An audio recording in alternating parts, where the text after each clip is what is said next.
Like these cameras look like they're better quality than the overhead camera. Am I trolling? Like the glass here is like what's called on purpose. The glass on the prize cam is like non-reflective on purpose. It's rock paper scissors for going first. Yeah, they rock paper scissors in Japan. The table camera quality sucks. Yeah, but it feels like it's got worse since the last Champions League. Like it's always been not great.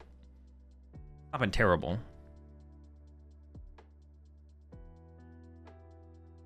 But like look at the cards. It's like an auto it looks like they're being auto like blurred. It looks like they're being auto blurred because of like oh, what is the thing I'm thinking of? Like it's copyright. It's like it's like they're being auto copyright blurred or something. It's like when you want to like it's like yeah, what? They don't usually look like this though. Predictions? I got you. Predictions are up. Who do you think's got it? We got Kangaskhan versus Dragapult. Dragapult opening the Monkey Dory, the Poffin for double tribute, double Drac looking hand. On the other side, it's a Kangaskhan, but what else goes with it? Let's find out. Is it Mega Absol? Is it Tankaskhan? That's a lightning energy. Hold on. Eels? Kangaskhan with lightning energy. Am I missing something? Bolt? Oh, that's just boring. It better not be Bolt. Lightning is probably tank, right? What do they play in there? Dragonite? Oh, Eels with Dragonite? And then you get the Kangaskhan draw power and you Dragonite move it around? Oh, it's just Raging Bolt! No! Dude, that's so lame. Oh my gosh. Alright, I'm gonna end the stream. I'm ending the stream. I don't want to stream anymore. From the pixelated Pokemon to the Raging Bolt, bro. That's so unhype. That's so unhype. I got excited too. I was like, oh shoot. Kangaskhan. Lightning energy. It's Raging Bolt, baby. Let's go. That's what I'm talking about. My favorite deck. All right, Kanga for 2. We have an Ultra Ball in hand. We might have a Sada as well. Ooh, Pokegear. We're going fast.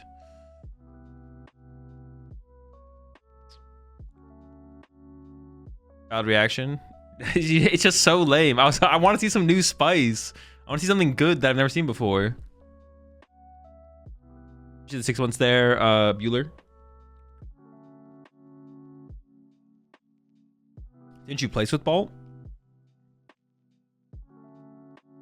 I don't think I've ever played Bolt at a tournament. But even if I did, doesn't change anything. Dude, the Cup had better camera quality than this? True. Well, the only thing, well, my lighting was worse. But my quality was better. But I could improve, improving lighting wouldn't be hard. Oh, I did have the glare though. They have no glare. All right, maybe it's like a 50-50. I'll take a 50-50 with them. We'll take a split. They don't have any glare on their cards like I did. But I will try and fix the glare for next time.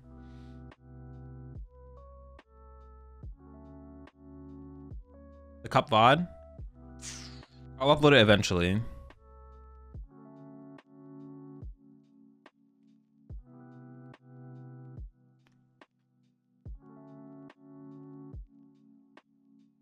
I need to upload it.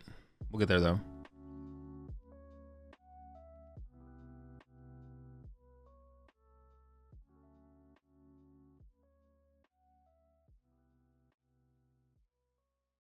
Light diffuser.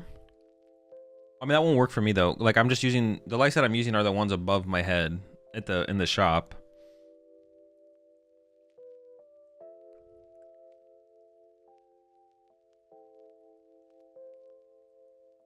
You got a potato PC running the top-down camera? No, it's just the camera itself. It's not the... Unless... You know, actually, one thing it could be that maybe Japan just gets throttled By YouTube? Could that be it? No way, right? Like, are you only allowed to stream at a certain quality on YouTube? If you're in Japan? That's the only thing I can think about that, like, where it'd be out of their hands. Where it's like YouTube is the one that throttles them. Or like the convention center maybe doesn't allow them to stream at a certain rate. It could be a convention center thing as well. Maybe the venue internet is cheeks. It just seems so unlikely that it would be like this. It would be that would be the problem though. I don't know. It definitely might be out of their hands though. All right, Loken to Lily for 8. We need some Dreeps. We need some Duskulls. We need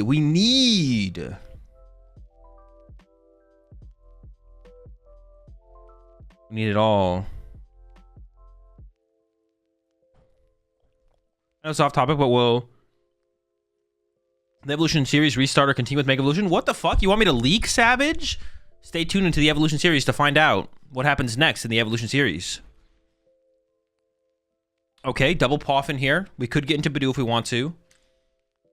Oh, is this? Oh no, there's Dusknoir in there. It would require our energy for turn though. It would require... Oh, we do have the Neo Upper for the next turn, though. Maybe that is the route here.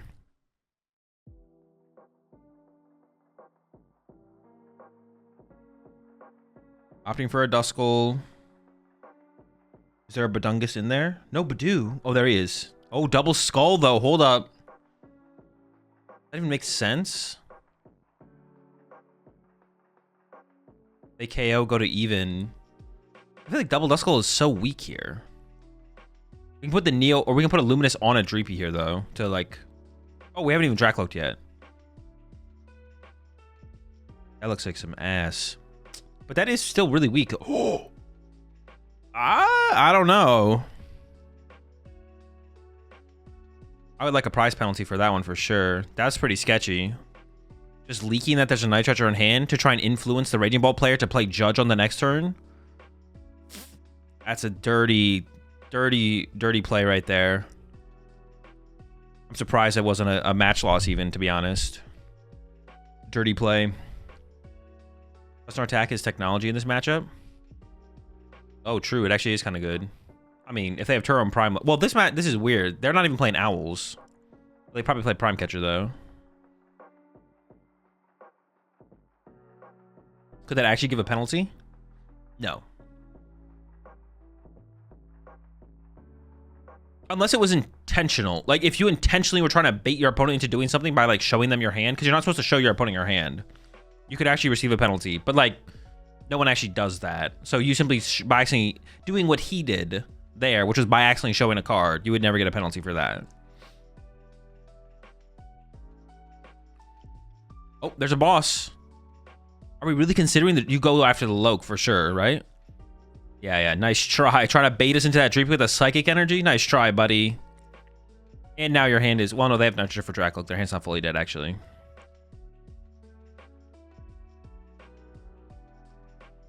You're cooked, kid. Okay, now the double Duskull actually is pretty good, to be honest. I still don't think I hated using Badoo there instead, to be honest. But I guess our bench was kind of awkward. Ooh! The Kangaskhan getting loaded up? Whoa. Chill. I guess for 3 energy, we could one-hit KO a Dragapult. I guess where else are you going to put it, though? Well, wait, hang on. Why wouldn't we keep our Raging Bolt able to attack? Why would we... No, this makes no sense. Just keep 2 energy on the Raging Bolts. What? That makes no sense. What if we get, like, Iono'd here, and they don't have a Sada or a Fighting Energy? Come on. That can't be the move. Honestly, I hope they kind of get punished here. I hope we see an Iono and then they just whiff the attack because they didn't leave an energy on their active. Ooh. Loken to Loke. Oh, but there's a Lily there as well. It's probably the Lily here. Oh, unless they play Candy. I mean... Wait, no, that doesn't really change anything. Oh, we could hard retreat to a Badoo now. Oh, counter catcher. Oh, it doesn't do anything. Their bench is all basic Pokemon. Oh, boy.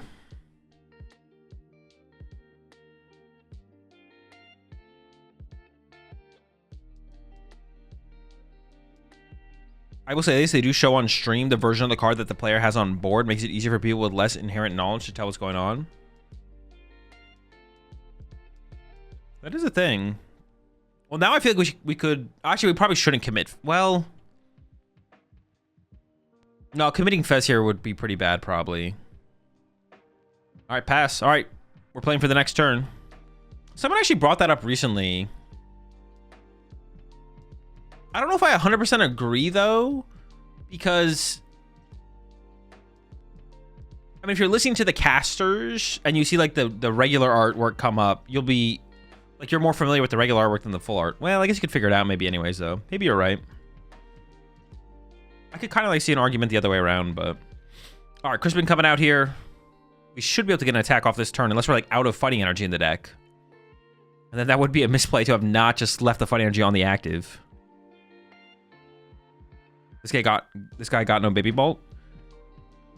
Baby Bolt is considerably worse in Raging Bolt that doesn't play Owls, but might still play it. Did he prime in the early game? No, I see it in the deck there. He didn't have an energy. I think he's out. Dude, there's no way. Did he actually get punished for it? Just been played. Wait, there was a Sada in hand as well, right? Or am I trolling? So we must have prized our third fighting. So just got punished for not checking prize cards. Insane. We have an S-ball. We go get Mew. Actually, I don't know if they play Mew.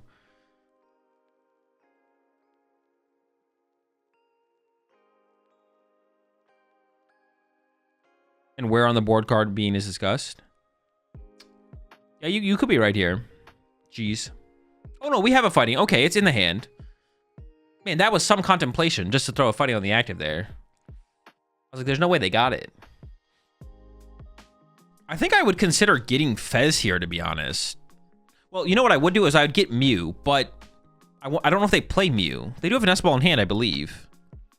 And the only reason I question that is because, like, there is very few things that are... looks like they're considering playing around Badu here by playing Boogie Gear. There's very few things, very few differences among regions, but for some reason, Japanese players just do not like playing Mew in Raging Bolts. At least the Noctowl build. I don't know about this build. Okay, they end up playing the Pokegear, so they are playing around Badu. There's like two things. They don't like playing Mew in Raging Bolt, and they don't like playing Fez in Gardevoir. Not always, but every other region in the world plays Fez in Gardevoir. Like, it's not even a question. Maybe they're trying to swing Kanga this turn? Oh, fair. Maybe they were trying to swing with Kangaskhan. That actually is a good point. Would swinging with Kangaskhan be that much better? I should preserve energy in play, right? That would be kind of cool, actually. The Kanga swing there would be kind of cool. Okay, opts for only leaving one energy on the active. Oh, Fez is prize, so Fez wasn't even an option there.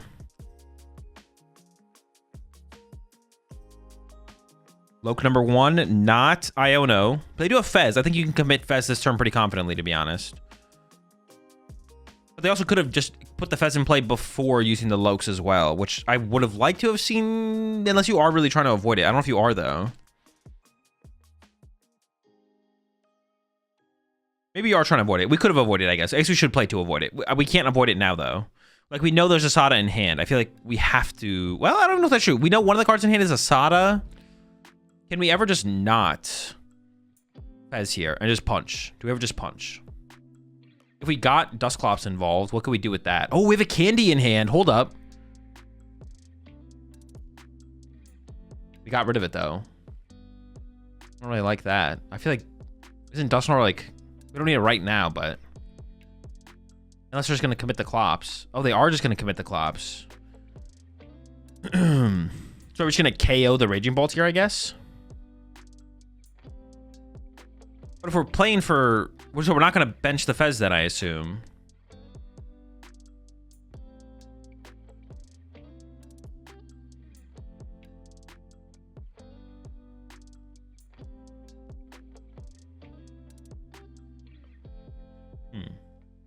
No Fez.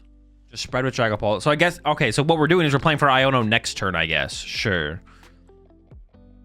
But then why not just draw with Fez this turn? But yeah, doesn't this play make no sense? Shouldn't we have drawn with Fez this turn? So we could get Iono this turn. If we don't, that's fine. But then we increase our odds of getting Iono next turn. I guess we also increase our odds of getting KO'd. But I feel like we know we're getting KO'd because we know there's a Sada in hand, right? I don't really like this play on the Dragapult side. I feel like we should have just tried to do more. That means we can't use Dusk. Yeah, but our Dragapult dying means we can't use Dusk. And we know there's a Sada in hand, so we know our Dragapult's dead. So... But if we just get Iono there and take the Sada away, we might be fine.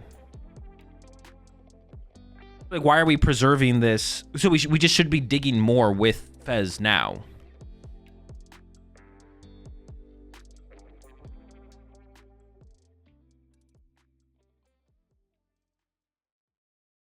We can still set up for a 6 prize turn, but we may as well try and Iono our opponent back-to-back turns.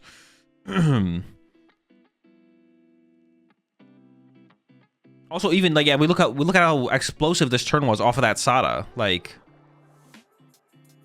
we knew there was draw power in the hand. There's a 3-card hand with guaranteed draw power versus maybe a 2-card hand with no draw power. Yeah, this play was just not. That play from the Dusknoir player was just not good. They just need to commit the Fez and they just need to go for. They need to try and be disruptive back-to-back turns. At maximum disruption back-to-back turns. But like last turn was like a, I don't know, like a half measure. It was just like nothing. Last turn was like nothing. And now this turn is going to be harder to find the Iono as well.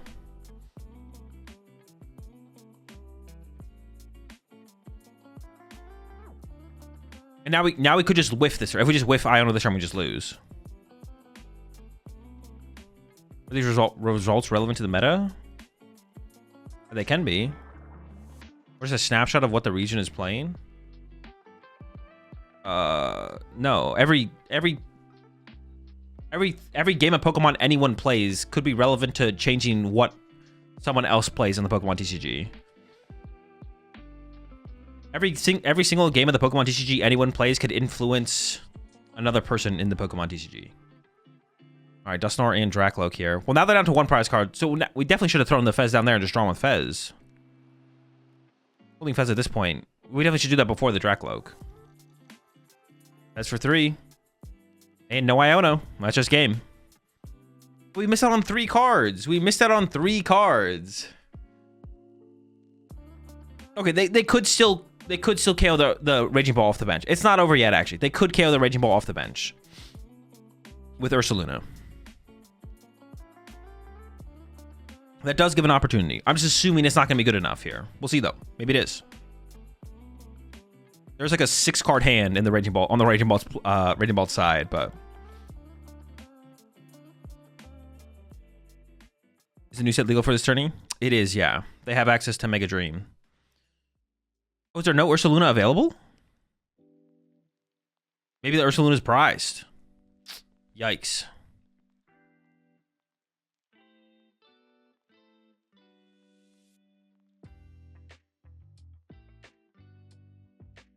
It's not prized, though. Maybe they discarded it earlier in the game? I guess they can still find it off Lily, then. There's Ursaluna. He just didn't take it. Oh, wait, actually, really? Wait, it's in the deck? Oh, man. I mean, there's no excuse for these plays. This is just bad plays. This is misplays. Why are we taking prize cards here? Also, another good point. Drawing prize cards here is just bad. You should just punch the Latias for 200, spread more damage, and hope that things get stuck. Don't get bench space for Fez, Mew. Don't allow the Kangaskhan to get to the active for free. But now the punch, you're going to draw 4 prize cards, but you just gave the Raging Ball player Kangaskhan draw, Fez draw, Mew draw, this draw, that draw, bench a card.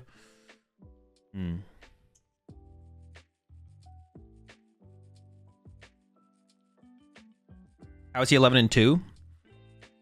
Well, 11, the number 11 is how many wins the player has. The number 2 are the number of losses the player has. So he achieved the record of 11 and 2 by winning 11 matches and losing 2 matches. I know it might be complicated for you, Papa Dragon. I know it's complicated, but the first number is wins. The second number is losses. So he won 11 matches and he lost 2 matches. And now he did just lose another match here. So he's now 11 and 3.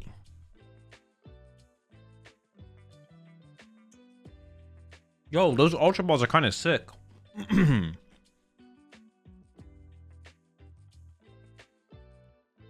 Yo, World's runner-up? I always forget how to pronounce his name. Is it Sanosuke?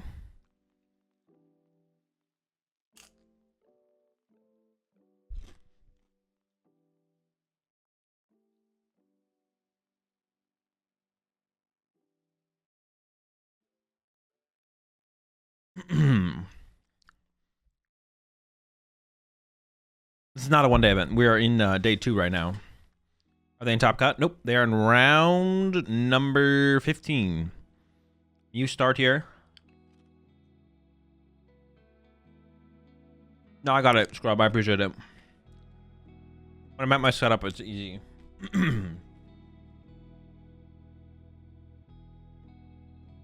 Sanosuke?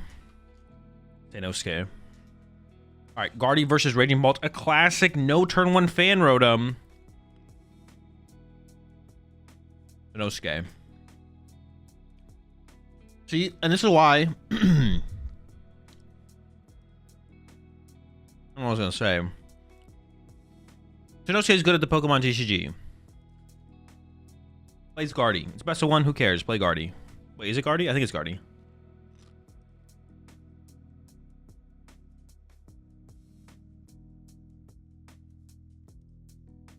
It is Guardy. Oh, turn 1 Frillish is brutal here.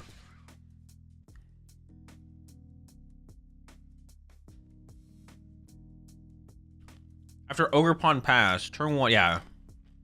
That would be brutal. Take an account of the squad.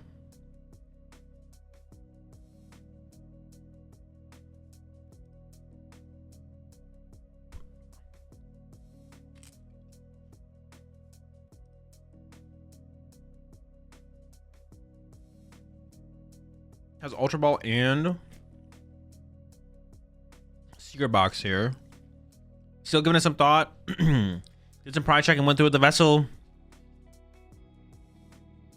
Keeping the Turo interesting. There's and the Mystery Garden.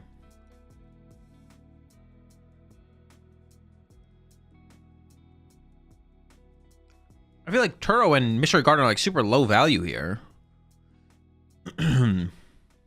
But maybe the Artisan is prized. No, there's an Artisan in the deck. See, I feel like Artisan is like higher value here. Is there not a Frillish in the deck here to get? I feel like item lock is just the play here. No, there's the Frillish. Oh, you don't want to give your opponent Artisan. I guess that's fair. You don't want to give your opponent Artisan here. Sure. Okay, I understand that for sure. Mystery Garden. But still, valuing the Turo so highly over a Super Rod seems weird. Like, Turo just seems so weak in this matchup. I don't know. Maybe you can remove a liability towards the end of the game and have it be relevant. Or maybe we're playing around... I don't know. Super Rod just seems good. I don't know.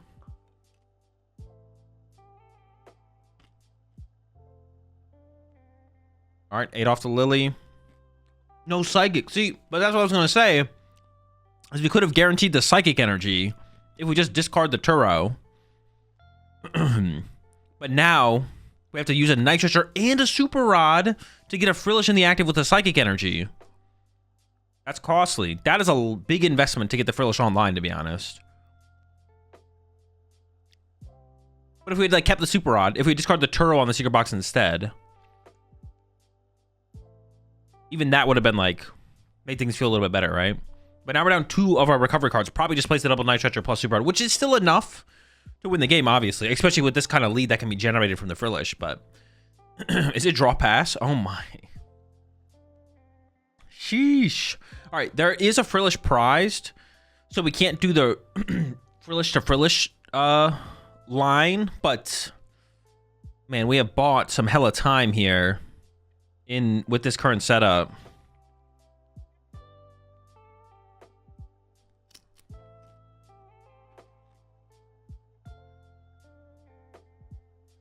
Buy Counter Catcher and Bravery Charm. Do we have candy? Chill! Where are those BO1 Warriors? You know what? Listen, I don't want to hate on the best of 1 enjoyers too much.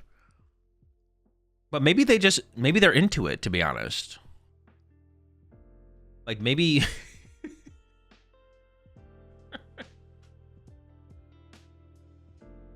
All right, I'm back over to Sanosuke, Candy Guardy, Volticurlia, Candy Ralts, Monkey Dory, no Dark Energy, but we do have a Ultra Ball in hand.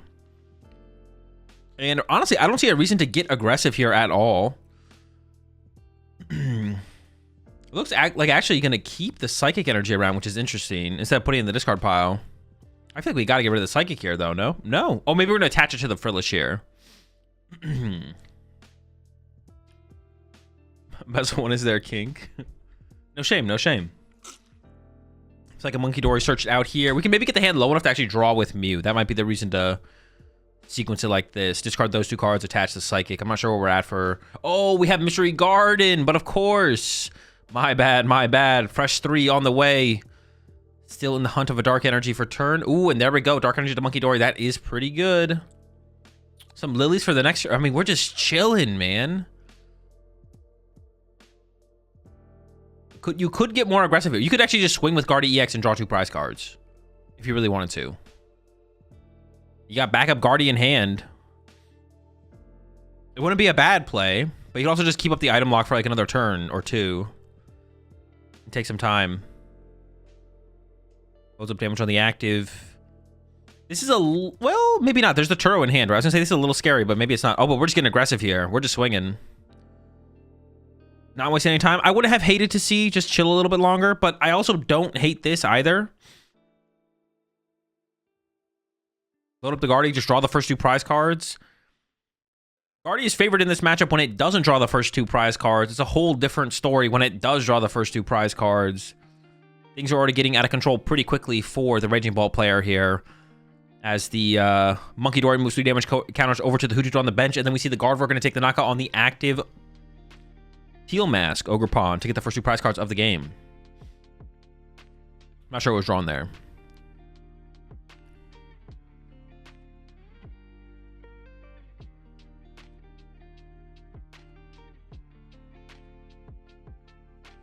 Can we next turn if item lock this turn?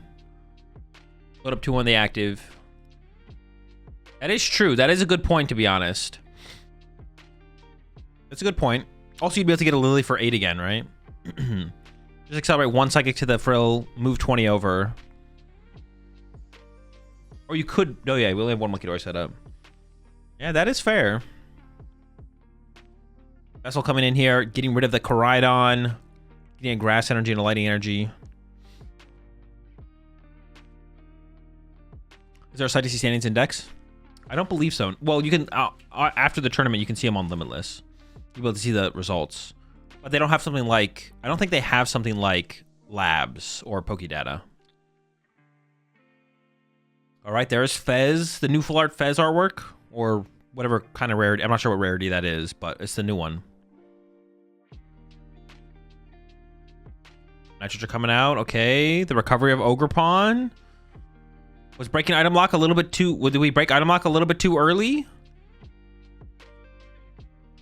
Cycle with the... Was it Teal Dance? We dancing out here?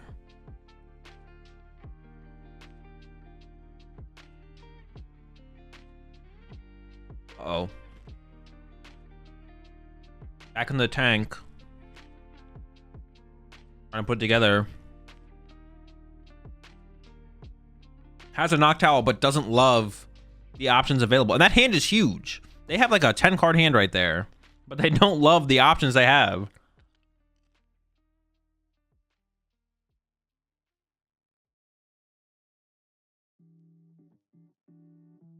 Is it weird to feel sorry for Raging Ball players? Good question. Alright. Noctowl coming into play. What stage of the event is this? We're currently in Swiss round 15. Final round of Swiss. We're in final round of Swiss. After this, they will do some reveals. Some card reveals, and then we go into top 32 top cut.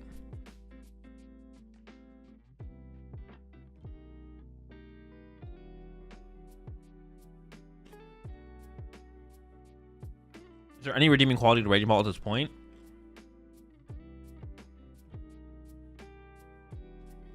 I think Turbo Bolt a little bit, but Noctowl Bolt, not really.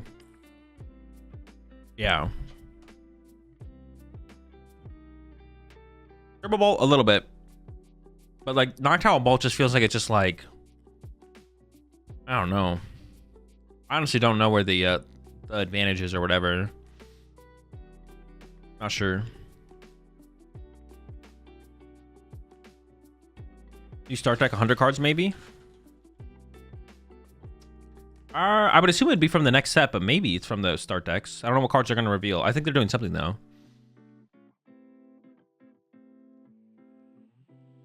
All right, we get another Hoodoo into play. We do have Prime Catcher in hand, so we can draw. We can take a knockout on the Mew on the bench, but that means the Gardevoir stays in play, and that means there's 2 Guardies in play, which means you like I don't think there's a win con.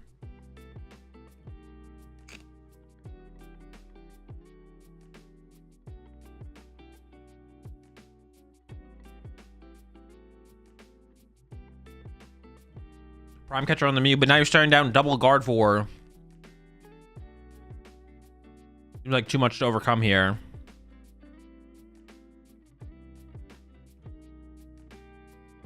Ultra Ball, Baby Ball off the prize cards. Something ridiculously relevant. Dark Energy off the top.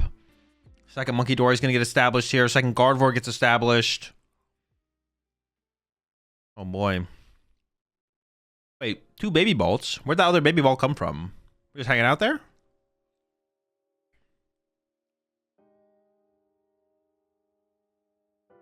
Giving it some thought. Does still have to close out the last 2 prize cards. We can KO the active here. Oh, looks like he's debating which supporter to play. I think we have Lily and Iono in hand here. And it looks like is going to opt for the Iono.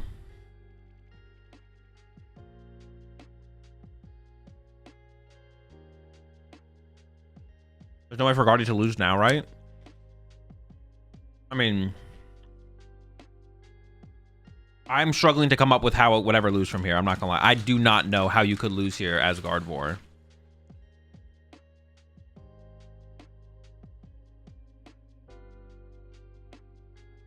I'm not sure. It wouldn't, like, it would have to be Sanosuke misplaying. Sanosuke, excuse me. We see Nestball here searching out the Screamtail. Like, it feels like Screamtail should lock it up.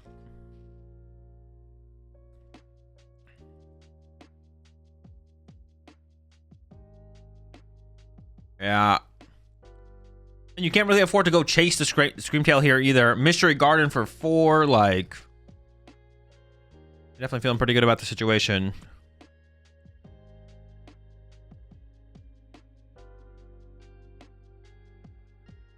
Checking the discard pile one last time. Clefairy could have also been gross. I mean, Clefairy doesn't really matter, right? Oh, do you actually just retreat and attack with the Screamtail? It looks like we're just gonna commit to the Guardian knockout here.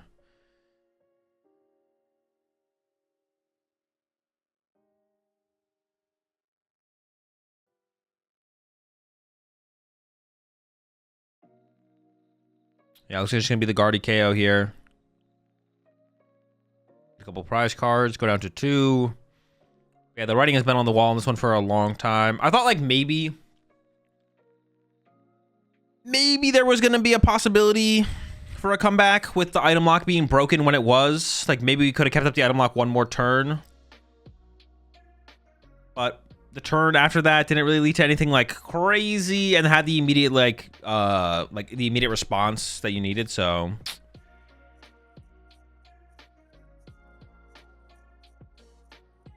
yeah, now I'm still trying to come up with like a win con, but I'm pretty sure this one's cooked.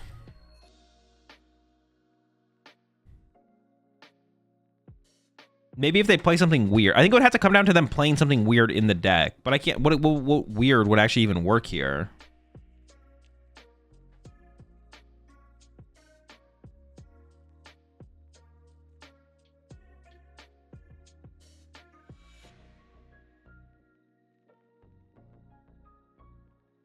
Is that the 2024 finalist? It is, yeah.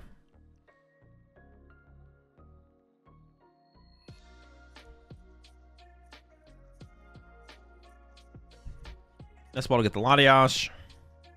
So we're building on our board a little bit here.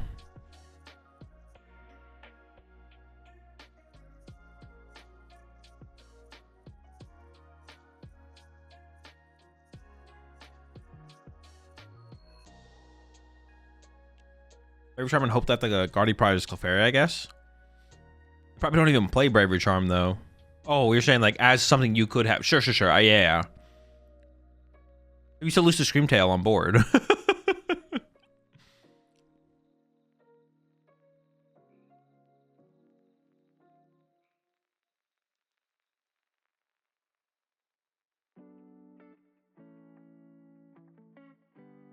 Trap Foolish active and try to snipe around baby with Baby Ball. Okay.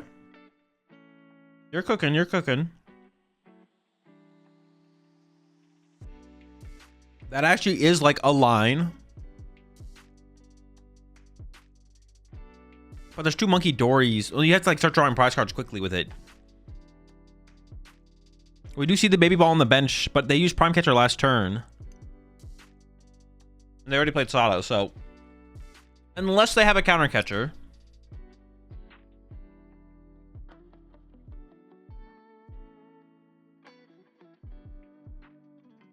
Okay, double Bravery Charm and hope Clefairy's prized. Well, they benched Latias, so we would need triple. Triple Bravery Charm and hope that Clefairy's prized. We do see the Baby Ball coming to the active here to take out the Frillish. Currently on board. No, it's still a third Monkey Dory wins the game here. Yeah, third Monkey Dory gets the dub. 2 more. How many more Psychic Energy would we need in the discard pile? Maybe 3? 4? A Bravery Charm and a couple. Third Monkey Dory also does it though, because we can just KO the Noctowl with 3 Monkey Dories.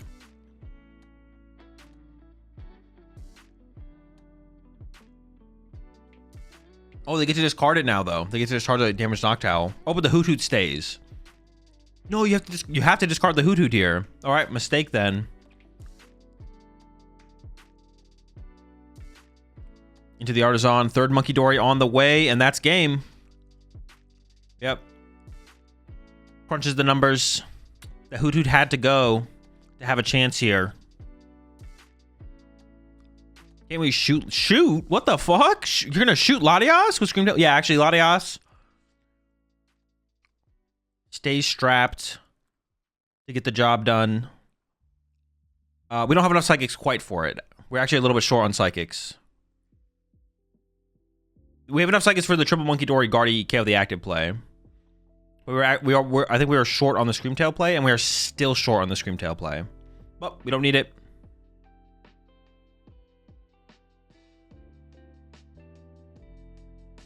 We're on the active. Triple Monkey Dory is going to move all 8 over to the Hoot Hoot, and then the Guardy punches and KOs the Baby Ball for a 2 prize turn.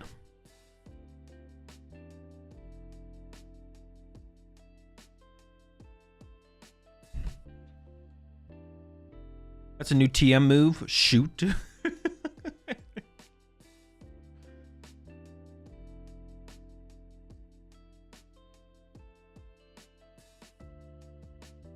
And there's the KO. Moving on to 13-2. That should be a top cut record. There should be a winning end. That should be a top cut for World's finalist Sanosuke. Moving into the rest of the tournament. That is the last round of Swiss, right? Crust? Wait, what kind of crust is it though? Absol crust? Crust? Versus Grim. The Grim gets bopped by the crust, right? And the fresh duck?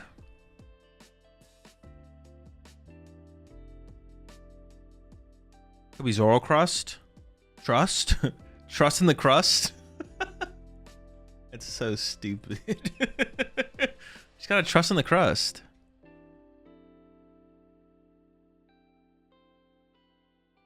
Oh, that's a second dweeb right there. We're getting crusty up in here. All right, Imp to the bench. Dude, I'm so glad they're not doing like the extra zoom. There was like one Champions League where they were playing super zoomed in. I'm so glad they're not doing that. And they would only zoom out for Area 0.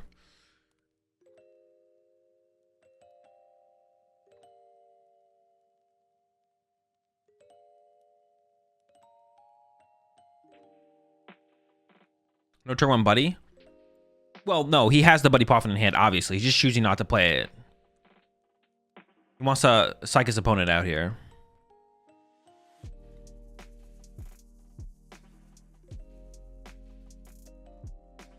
Arvin's coming in. Oh, wait, is this new for them? They don't usually do this, right? Or am I trolling?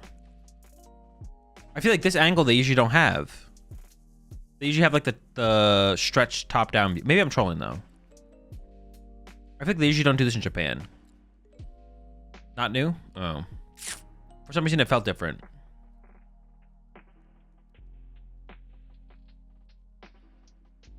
All right, predictions are up.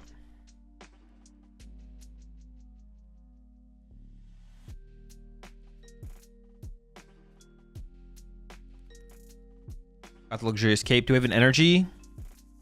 Oh, we are getting crusty out here. Oh. Why?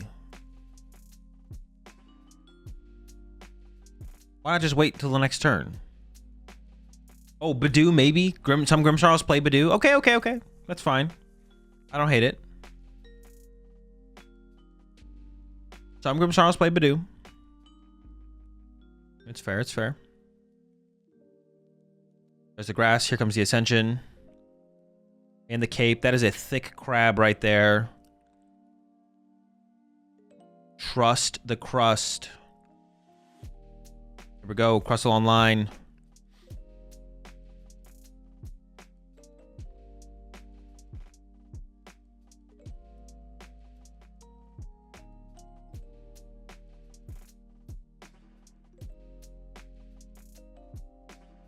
All right. Back to the Grim side of things. I was going to say we could have Candy Grimmsnarl here. I just don't know what that does. Like, honestly, the more Grim Punch here is about as good as it gets turn 2, right? Just hit for 60. Oh, I don't like this, though. If we're going to TM Evo, we should definitely... I mean, TM Evo to Frostlass is definitely the play here, right? But then I feel like we should have evolved the bench one and attached to the bench. No, we should just save the energy into the... Now it looks like we're punching for 60. Well, I guess we're giving ourselves the option, right? So now we can punch for 60 with more Grim. Or we can TM Evo into Frostlass. But I'm pretty sure there's like... Hold up, let me go back and check real fast. I think there might be a 1-1 Frostlass line prized. Wait, this is faster with this one. Oh, it's just one Frostlass prize. I thought there was a runt. There is a Badoo there, okay. The rest of the hand sucks, though. I guess the hedging kind of worked here, right? Oh, no, but we're just going to go into the Badoo. What are we? I guess we're slowing them down so we can get Frostlass set up. Okay. I don't hate it. But then I feel like we should have kept the TM Evo. Well, no, it's not. But if we had drawn into Snow Runs, then we would have TM Evo'd into the Frostlass, I guess. Okay, yeah. I guess I don't hate. I still don't hate it, I guess. If we're gonna try and get to the Badoo, evolving to the Morgrim, of course, is fine. Now we lose the TM Evo, though. But I guess if we had found Snow Runts... Yeah, it just gives us the most options depending on what we draw, right? Just to commit everything to the active like that. We end up with the Badoo. Aichi pawning the active. Lily on the other side, draw 8.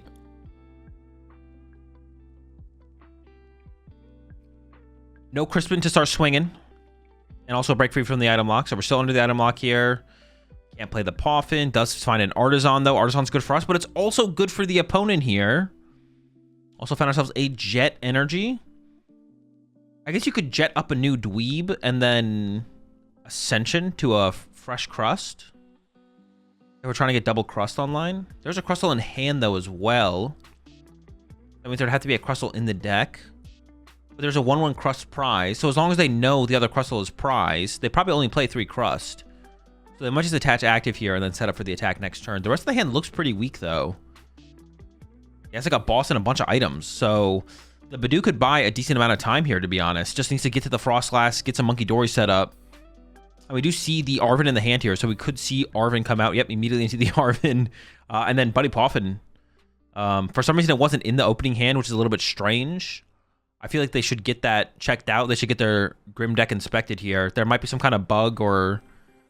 I don't know, hardware malfunction, definitely. That did not have the Buddy Poffin in the opening hand, but that's not normal. They definitely get their PC checked here, get this thing up and running. If they are able to win and make it through to top 16, they definitely want to be operating at maximum capacity for the matches following. So Maybe debating the secret box grab here over just the Poffin. I don't think you want to TM Evo. Well, actually, I don't know. Maybe you do want to TM Evo here. They did prize a Frostlass, which is pretty bad here because you would like to set up double Frostlass in this matchup to put the pressure on the Crustals. We do grab the TM Evo. We don't have to use it, of course.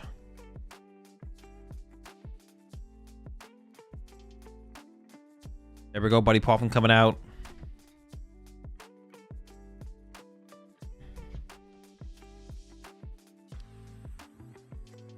Double Runt. Does he not have other Frostlass in hand? Oh, that's true. He does, doesn't he? Yeah.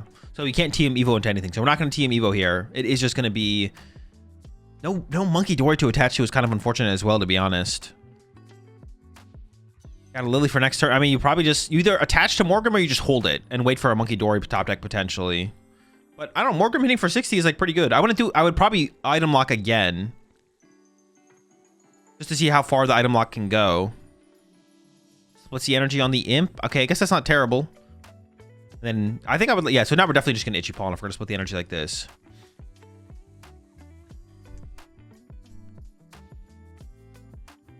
What's in the active? Badoo. The new farting artwork. All right. Itchy Pollen. The hand is currently dead. Top deck Crispy. Oh my gosh. And we have an Artisan to go with it, so we can set up a Monkey Dory this turn as well if we want to. Maybe we get another Dweeb info. I think the Monkey Dory is probably the route, though, right? Yeah, and we do see the Monkey Dory getting lined up here. You can be able to accelerate a Dark Energy and a Grass Energy. The Crustle can attack. The Monkey Dory can heal. You're feeling good now for sure.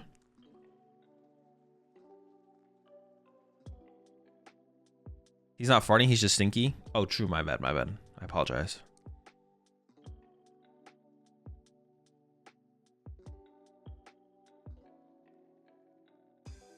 I actually took a look at all the artworks. I did a video with Lorelei where we took a look at all the artworks of cards and gave our thoughts on them. I actually like a lot of the artworks coming out of the new set. Make a Dream. I am a fan. I guess the only question here is, do you ever just not attack? But I feel like that's... I think you always attack. Wait.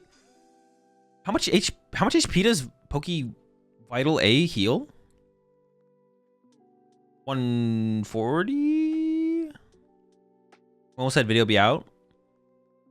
It's on Lore. It'll be out on Lorelei's channel eventually. 150?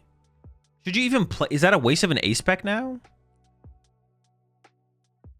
Yeah, is that like a waste of an A spec now? Or should you just play like Ice Creams instead? Or is like is Poke Vital A worth playing? I guess like what else would you play is like the question at though. That a Prime Catcher? I don't even know. Prime Catcher would be okay because you could chase the threats more aggressively. Like anything that could deal with Crustle, you could go after aggressively. Hero's Cape, but the Luxurious Cape works so well, right? Scoop up? No, Scoop's too slow. Secret Box? Okay, I can see Secret Box, sure. But it's only now that you have Ice Cream, right? Heracross? Like, previously, the Vital A was better.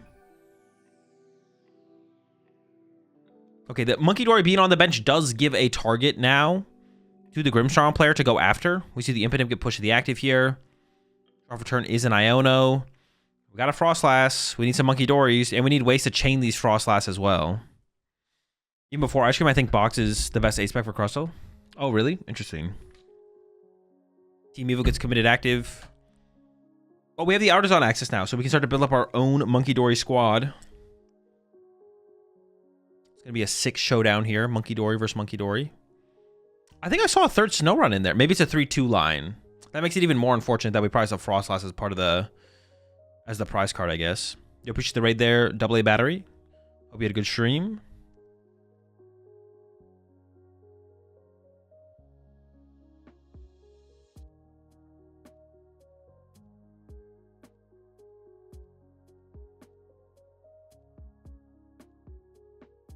Frostlass is in play. Goes with the Iono over the Lily here. Interesting. I mean, the hand is like... I don't know. How big is the hand? Is that even worth it? I feel like the Ionos are better to save. I feel like that's a pretty low value Iono there. When we could have like Lilied for 6. I don't know. That just feels really low value. All right, we found our energy for our Monkey Dory. We also found another Monkey Dory, which is great. We maybe don't want to bench it. Well, yeah, maybe we don't want to bench it yet. It would start to build up damage on it that we can move to the other side of the field. Because, like, the whole focus needs to be, like, going after the bench Monkey Dories at this point with your Monkey Dories. Also creating enough of a threat to KO the Crustal. It feels like we need to make this Morgrim into a Grimmsnarl at some point. To gust, like, countercatcher KO Monkey Dories off the bench. Could it be a 3-2-1 Frostlass? I guess it could technically, yeah. Have we seen a Zorak yet? We have not. Your cards are almost touching. Is that normal? It depends how much of a friendship bond you and your opponent's Pokemon share. Like, if it's a high friendship bond, then they will most likely battle closer together. Because they're more comfortable and familiar with each other. So it kind of like comes down to that. So these players' Pokemon have a decent friendship bond here. So they're playing pretty close together. Because they're more familiar with each other. So they probably like train together and stuff like that. All right, just gonna be the collect here. What is he? Filch, my bad. I'm sorry, Filch. Getting Filchy, get that card draw. I was gonna say, what is the name of the other attack? It only does 10 damage, so I can't imagine. I can't imagine that's what we're gonna do is 10 damage. Second Monkey Dory though on the other side, and this is truly what this becomes. Like the Grimmsnarl player has to put Frostlass in play to do any damage. But then the Crustal deck plays a lot of Monkey Dories, so, and you only have so much time as the Grim player as well. Like, you're using your Frostlass and Monkey Dory to, you need to deal with the Crustal eventually, but you're using all your resources to have to deal with Monkey Dory, and then you have like so little resources to actually put against the Crustal that the Crustal eventually just takes over and just kind of beats you. This seems like a pretty bad matchup, to be honest. That was my... I don't think I've ever seen this matchup play out before. That was my expectation. This would be pretty Crustal favored if they can just get off the ground. And, I mean, this Crustal is soaring right now. He is cruising. And Arven coming out here. One Monkey Dory already developed. We could get another one going, though. Luxurious Cape. Alongside a Pokegear getting searched out. So, Arven pretty weak here. That's going to get us our follow-up. And yeah, we're not stressing over this board state, I think, at all on the Crust side. You could bench the Dweeb with the Luxurious Cape. That is a little bit... that is like kind of 2 prize cards for a Grim to go after. I don't really like that. We've got a Dark Energy for the Monkey Dory. Maybe just like let the Dweeb rock. All right, this Pokegear is weird. All right, the first Pokegear I could get behind, but this one seems bad. Wait, did we just Arven for... Okay, thank good... Wait. Dude. He lined up the... No way. Why? Okay, thank goodness. He lined up the Arven... We Arven for Pokegear to find our Arven. Dude, he put the Arven to the front twice. I was like, there's no way we're about to take an Arven here. I don't care what item cards you have in your deck. There's no way you're about to do that. All right, damage boost to the active... Impidimp here, and then we go for the KO, the Arven chain. It's just efficient thinning at the end of the day. Bro dislikes Arven. Just a fan, just a big fan. Okay, countercatcher found here. I mean, this is where we can start to be aggressive. We can go after these Monkey Dories. I just don't know if it's going to be enough. Yeah, like even though we have the play in the hand. Oh, do we have a candy, though? I don't know if we have a candy here. Oh, no, the active is a Morgrim. Sorry, the last one was a candy. Would need a candy. Yeah, we have Grimmsnarl. We have Countercatcher. This is also another reason I didn't want to see the Iono get played last turn, because at the end game here is when you want to spam the Ionos. But I think there might be an Iono in hand, so it might be okay. Yeah, I didn't like the Iono on the... I think it was last turn, right? Yeah, Iono last turn just seemed really weak. The problem here is we don't have anything we can hide behind. We can hide behind Grimmsnarl, but not for very long. We're going into the Arven here. Maybe it's going to be a secret box play. Nope, just Night Stretcher. And Air Balloon. Okay, just setting up for the following turn. I think in the hand, there is a Iono. Otherwise, we probably would have taken the secret box. Immediately into the Night Stretcher. Oh, just for a Dark Energy for the Monkey Dory. Okay. I don't hate that. And we have the Countercatcher, so we can take out one of these Monkey Dory. I think it has to be Monkey Dory over the Crustal, right? We have to just hope that the second Crustal never develops Or the dweeb doesn't develop into a full crust. Actually, you could KO the dweeb. I kind of like pressuring the other Monkey Dory more, though. I actually don't like this. Getting a Crustle and 3 energy on the Crustle seems tough. We have to KO these Monkey Dories. Yeah, I actually just don't like this play on the Grimmsnarl side. I think they should move all the damage onto the benched Monkey Dory and then KO the active Monkey Dory and put 30 on the bench Monkey Dory instead. I feel like we just hope that the dweeb never gets fully set up and fully going. Like, it is so far away, right? It needs 3 energy and the Crustle as well. Like, this feels too slow, and it feels like we're not giving ourselves enough. Like, it feels like it's gonna be so much longer to KO this Crustle now. There's a Monkey Dory still developed on the board here. You can see another one. Oh, we got second Frostlass. That's big too, though. That is a big pull. Second Frostlass is actually huge, but the Monkey Dories make it harder for us to win. Yeah, I actually, the more I think about it, the more I don't like not chasing the Monkey Dory. Maybe they're gambling on getting second last. Oh, okay, that is true. That is a fair point. We do get more prize cards, which means we have a higher chance of getting the Frostlass. Okay, that's a good reason. That's a fair reason, actually. Having the Devo prize is very bad for Grimm.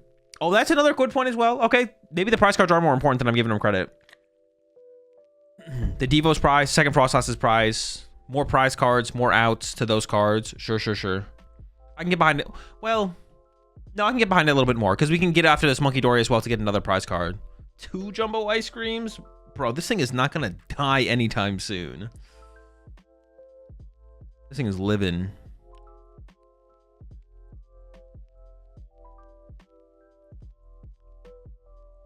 All right, completely plays through the hand. Just a Lily left after this vessel gets used. Second Monkey Dory set. But I don't know. Okay, that... it's just like there's another Monkey Dory on the field. That's so much to deal with. Oh, that's true. The Devo isn't even like a reliable option because of missed energy. Dude, I don't know. Even though we did... all right, so the prize card's pretty good. We prized Devo, we prized Frostlass, but... even, like... it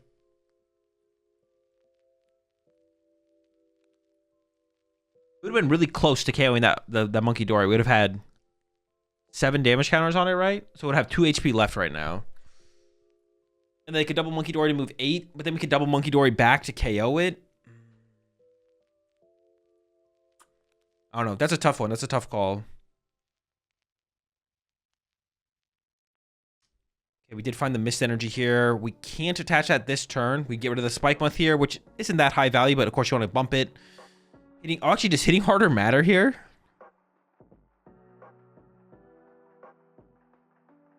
$132.60. Wait! We KO'd the Grimmsnarl! Oh my gosh, that's huge! Wait, what is it called? What is that thing called? Training Court? The practice studio actually gets the KO! Oh my gosh, that's insane!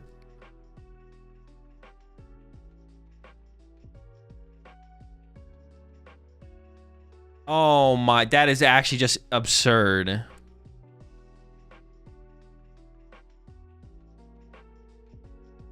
That is so unfortunate. That is an insane draw there. Man, we really needed that to tank a hit. 2 prize cards left now on the Crustle side. Not looking good. Also, we expended the air balloon there, and now we don't have a pivot to work with. To get into like an Impidimp. Like, sacrificing Impidimp seems good here, but now we have to lose a Monkey Dory. Holy smokes. I mean, we don't have a choice but to play Iono here. How the heck does Grimm win from here? I don't know. I don't think there is a win con, to be honest. Even if we had gone the other route and pressured the Monkey Dory more, there probably wasn't a win condition. Didn't bench the Imp for whatever reason last turn? Well, you didn't want to bench the Imp last turn because you thought the Grimmsnarl wasn't going to get KO'd, so you wanted to leave the bench space open for a third Monkey Dory. They had a good reason to not bench Imp last turn. They expected to survive. I mean... yeah, you expect to survive there because if you don't survive, the game is in such a bad spot, you probably just lose, right? So you got to play as if you have a chance to win the game. This is just terrible. This is just so bad.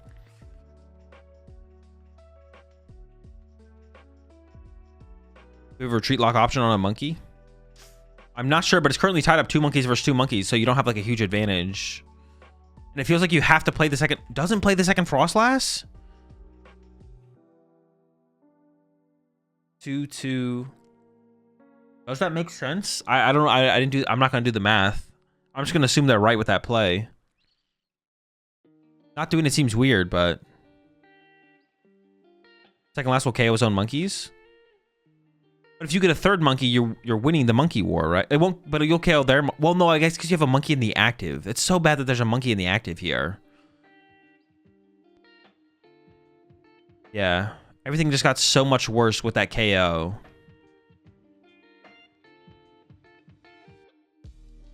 So much worse. I mean, you have to stack the damage on. Oh, they go for the cross. I was gonna say I feel like it's gotta be stacked on a monkey dory, but. Just loads it all up on the active. It's just going to tick up to 6, and then the 6 is going to get moved over to the other side of the field, and...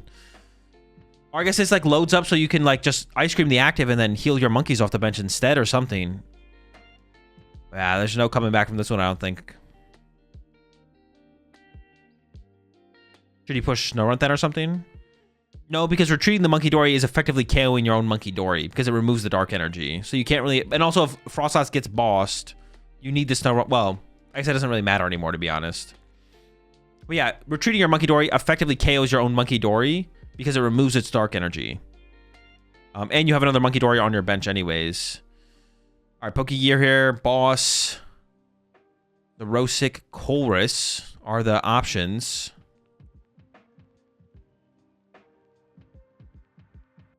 Was that imported down when Grim died? It was not, no. If it was, we definitely pushed the imp there for sure, but...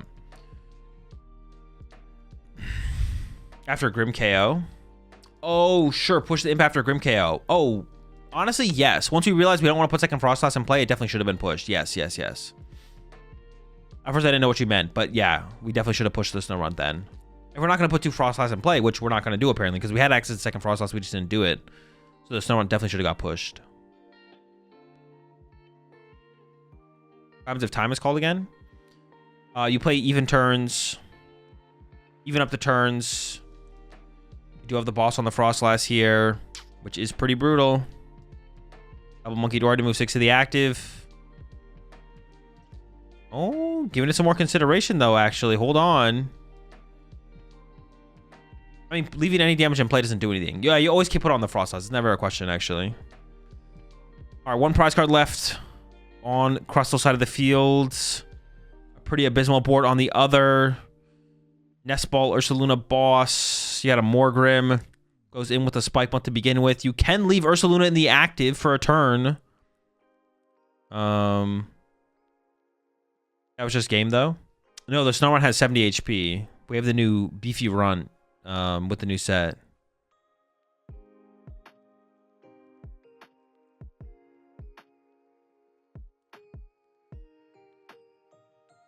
Yeah, this run is thick now. He's been hitting the gym. It's getting big. All right, we got a boss KO on a Monkey Dory here. No Frostlass to generate damage, though. Another boss off the prize cards. Still feels like it's not going to be enough, though.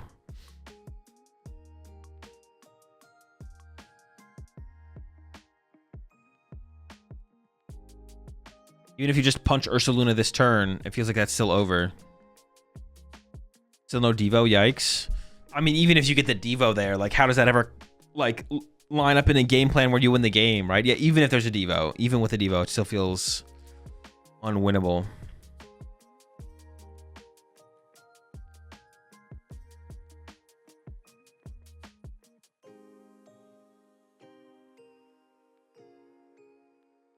Oh. That is time. This is even turns. I forget the rules from here, but I'm pretty sure it's... The rules are something... Oh, no, we're in top cut. So it's just who's ever had on prize cards. They have some weird Swiss rules, I think, now, where it's like, if one of the players has like 1 or 2 prize cards left, the game counts effectively. Move the damage over and punch. But it should just be game based on board state. I'm pretty sure. Because the player on the left went second. And for anyone who's unfamiliar with the rules in Japan, top cut is best of 1. They play even turns. So you see in the top left and right corners, it says turn 7, turn 7. The player on the left just finished their turn 7. So they play equal turns. If the player on the right was in their turn 8, the player on the left gets to play their turn 7. And then after that, prize cards wins. So Crust gets the dub. All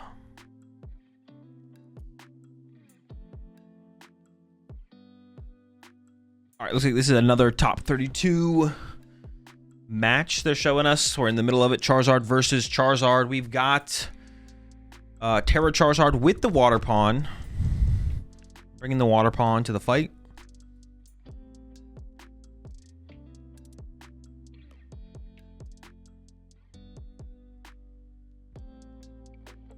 Do you think the Mega Absol deck with Toxtricity has a chance to be competitive? It's got potential, I guess.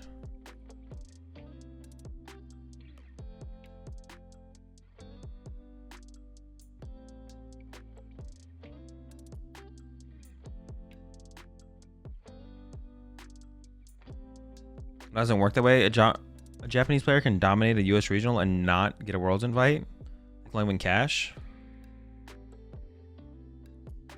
No, they get the invite if they win, yeah. Or if they top 4 in IC, they get to win an invite.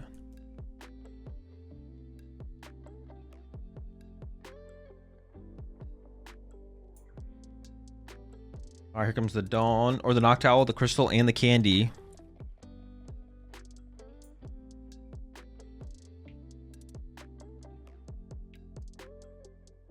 They might have Candy. I mean, if they have Candy Pidgeot, Candy Charizard.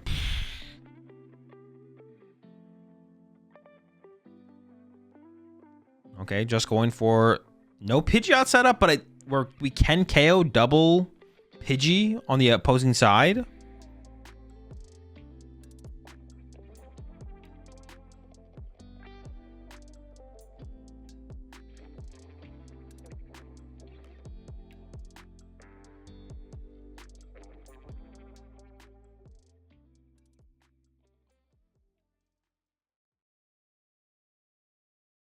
You get 0 points. It's only worth the trip if you get top 4.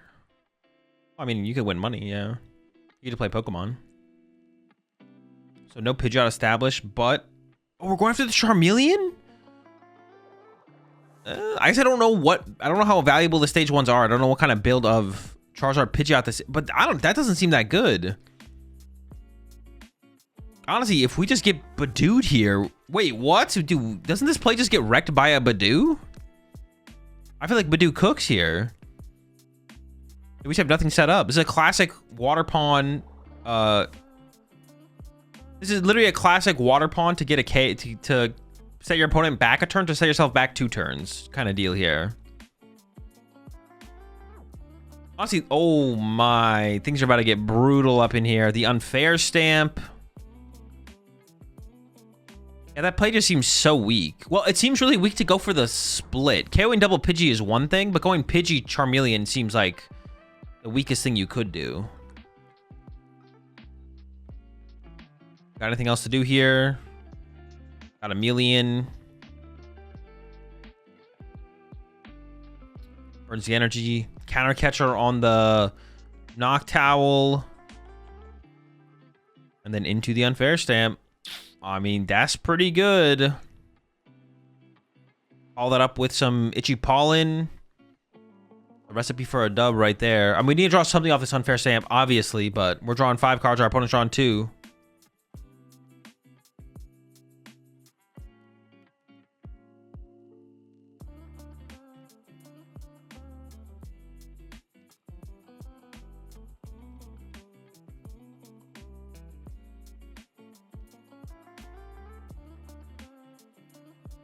All right, here we go.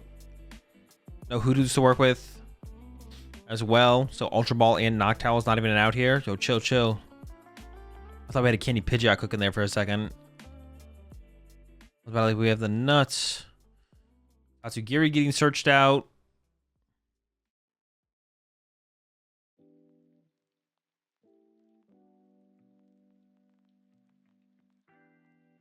Do we even know the opponent has Dusknoir?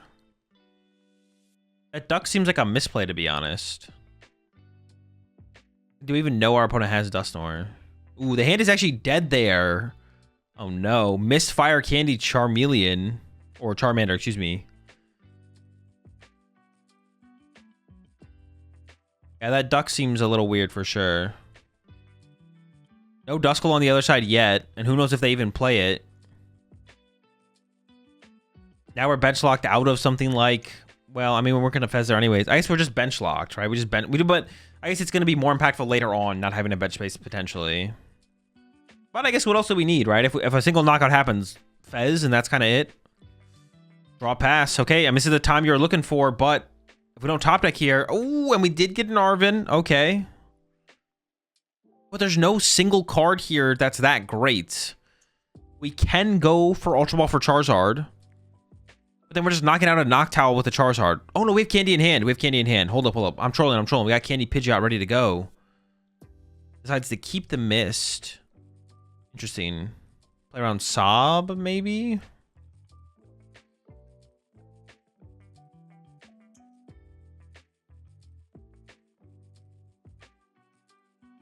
Quick search. I mean, I feel like we may as well just grab Charizard and have that set up ready to go respond with like a boss next turn. Like we quick search for Charizard this turn, and then Itchy Pollen, and then next turn quick search for boss. I guess I am curious about the Mist, but I guess maybe we want to keep it around just for... I'll go for the Lily instead. I guess if we play Counter Catcher, this works, right? Next turn we Lily. Lily finds us Charizard or Counter Catcher. Quick search finds the other, most likely. Okay. Last card in the hand is... I forget, but it's something. Mist. Yeah, keep it around, I guess, for some late game sobbing potential. We have not seen Dragonite at all yet, no. Or Zoroark. Everything we've seen so far is stuff we've seen before. I might be blind or trolling, but I don't see Zard in the deck. I mean, if all the Charizards are prized, you would think they would attach to the Pidgeot to attack with Pidgeot next turn, or as soon as possible to draw prize cards. If that was true. Maybe they missed it, though. Right, what says on Zoroark? Is he still in cut? Or did he make cut?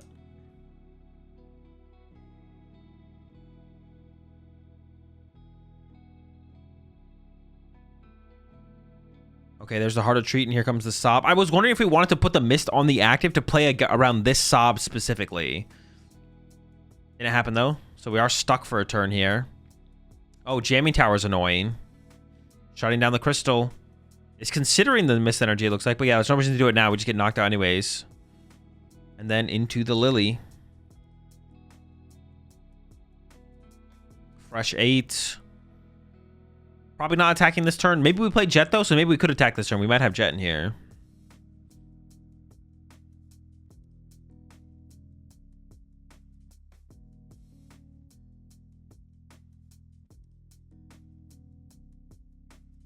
Why keep it? The Mist, because you just don't know where you want to put it yet. Because if you put it one place, they can stop something else, right?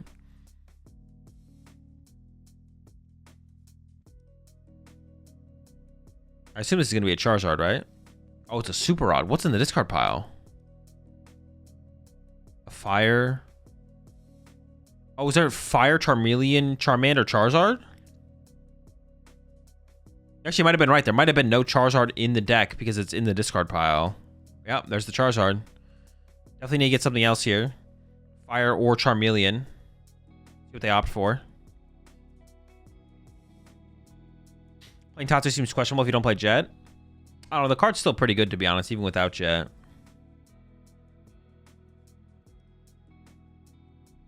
All right, quick shuffle up. Ready for the next turn. So I guess maybe no Charizard this turn. I didn't see an Ultra Ball in hand. If there is one, we could go get it. But, I mean, waiting another turn at this point isn't that big of a deal, I don't think. Establishes the Dark Energy on the Tatsu. Not going to save it for a Monkey Dory. On top deck there. There is a Duskull in hand. I guess that's like another thing with the Psyduck. I guess that's the thing that we lose access for bench space to by benching the Psyduck, right? Is, or maybe even the Tatsugiri, you could argue that as well. We can't get the Monkey Dory in play now. Wait, what is the Dawn going to do for us here, though? I guess we can get like Hoothoot, Noctowl, Pidgeot, right? But then our Hoothoot's just going to get focused. So we're still kind of in a rough spot at this point, I feel like.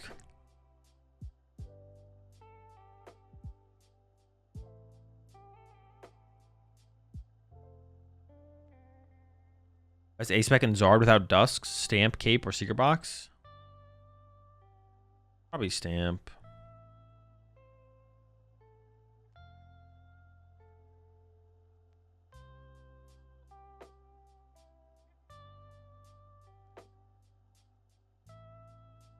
No Pidgeotto, interesting. Oh, we get the KO as well with the Sob. Sure. One less prize card to draw later on. But on the other side, you know Hoothoot is their only out to get into the Pidgeot. So I think you just go after that Hoothoot here. It is just a one prize knockout, which is kind of annoying, but I think it's got to be the play. No Duskull benched. I mean, there's a Psyduck on the other side. You're probably never using Dusclops or Dusknoir, to be honest.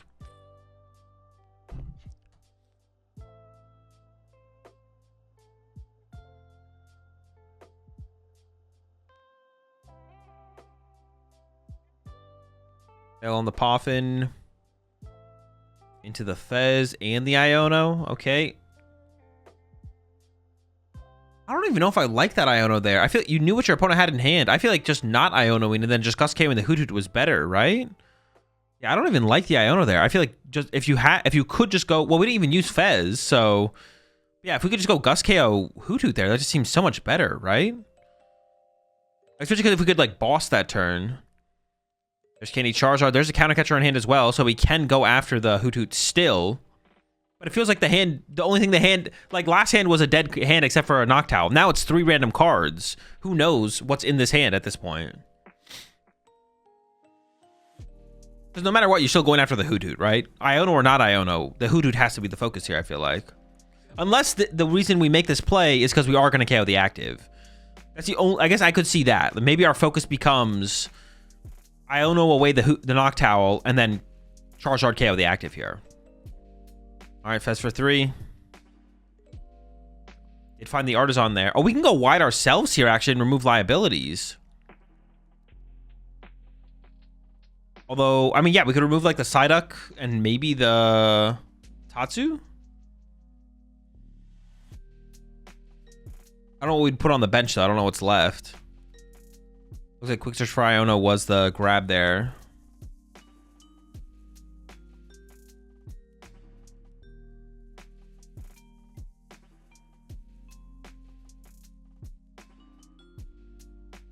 There we go.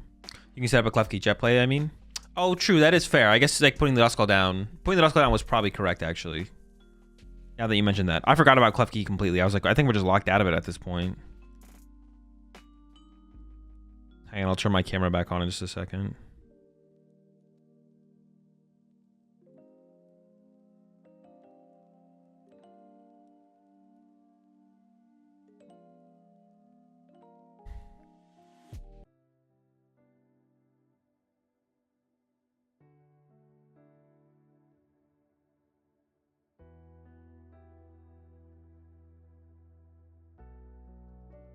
There we go. Okay, what happened? Oh, we countercatched the Charizard and punched it.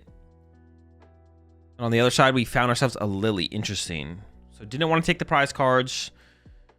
Wanted to remove the only real threat from the board first, which was the Charizard. Okay, I don't hate this play. Okay, and with the Iono, it makes a little bit more sense. You Iono the Noctowl away. Countercatcher up the Charizard, punch it. Okay, I don't hate it.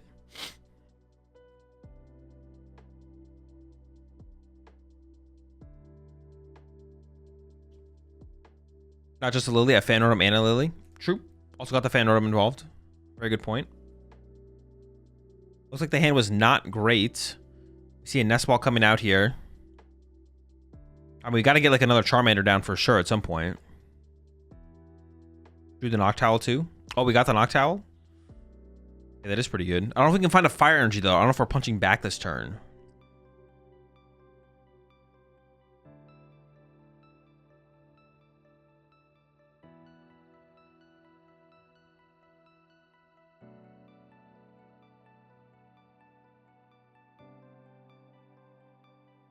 Dude, I'm not gonna lie, that reads like such an AI response.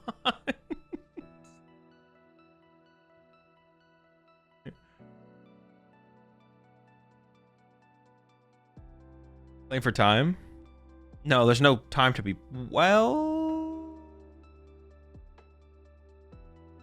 That is fair. Oh, like, there's no time to be played for. What do you mean? But then it's like, well, hold on, actually. Ultra Ball away, water, nest. Maybe it's just a candy Pidgeot out here. Something urgency. I guess playing for time is like a win condition, right? Theoretically, less time there is, you're ahead on the prize exchange. Gotta benefit you. There's the candy Pidgeot. But now what? Quick search for a fire energy? Punch with Charizard? Seems kind of weak. We need like another Charmander on the bench. Does the guy on the right not play the Dusk Line? I don't think so, no.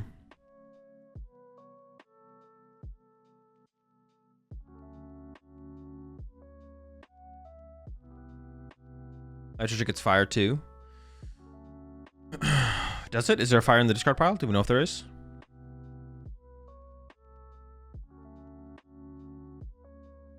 I mean, if they have bench Charmander plus punch with Charizard, that's like a pretty good line here, to be honest. If they have that. That could be a fire. There is, it looks like there's some energy at the bottom of the discard pile there.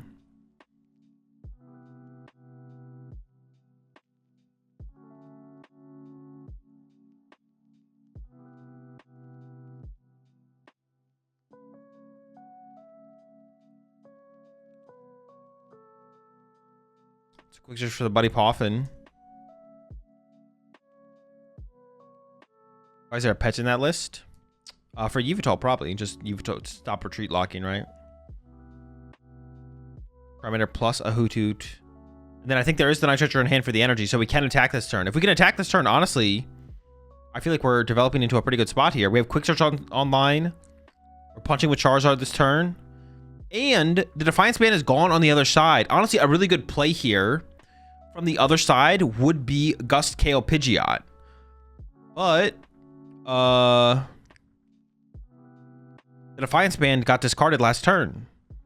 So we can't KO that Pidgeot. Ooh, Turo gets searched out. That's also a pretty good play here, actually, though. Reset the Charizard. And they were debating taking Turo off the Quick Search last turn. So they already are thinking ahead to this turn.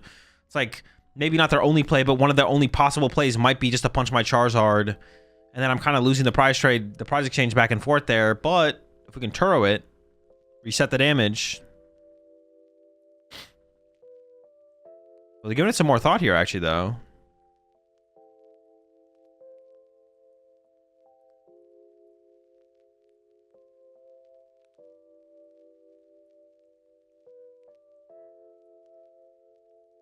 Yeah, Turo seems okay. I don't hate the Turo. Hold on. I mean, they searched it out, right? What about the energy? I mean, that's a good point. I assume they have a fire left in the deck to work with, but I guess they would need to set up another... They would need another fire. Or more fire for the next Charizard after that, because this Charizard has a good chance of going down. What the heck? How is their hand so big?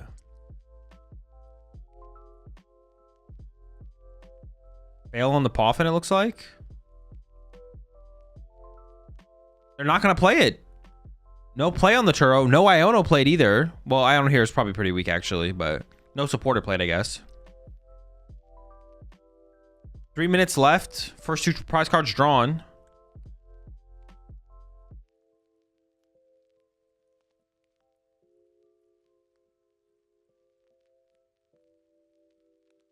I don't know. I mean, as long as they had the resources left to Turo there, I like the Turo play. If they didn't have the resources, then I can understand it. He's Iono to 1. That's also fair, I guess. Maybe you just want to hold the Iono to use it next turn. That's reasonable. All right, Poffin coming out here. There's another Charmander in the deck. There is Duskull. I don't know. I mean, they play stuff like Petch and the Water Pawn and stuff. They might not play Klefki, to be honest. They might not play the Klefki.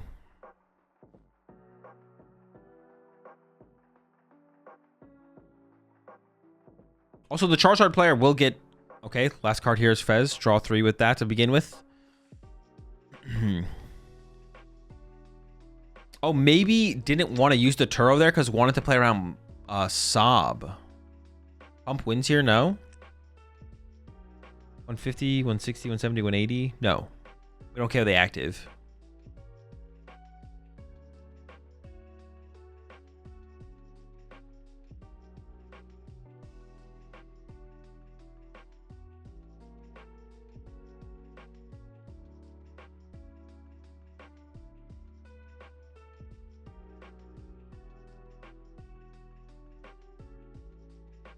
I wonder how Japan judges go about the Pokemon Center art sleeves. I always thought they were bad for play, but I see them often on these events. What do you mean go about? They shuffle really poorly, but you can play them if you want. They just feel really bad to shuffle. They feel really bad to shuffle, and they I don't even know if they mark or tear that much more easily than anything else. They just feel terrible. Yeah, they just literally feel terrible, but I don't think they like mark or rip any more easily than any other kind of sleeves, to be honest. Candy and Crispin find out here. Candy Charizard going in. I mean, they've searched their deck a couple times here already this turn. I assume we have the Fire Energy to work with here. We will be able to knock out the active here, going down. And an energy to Fan Rotom means Boss KO Psyduck or Boss KO Tatsu wins the game. Two Pokemon that questionably should maybe not even be on the board right now.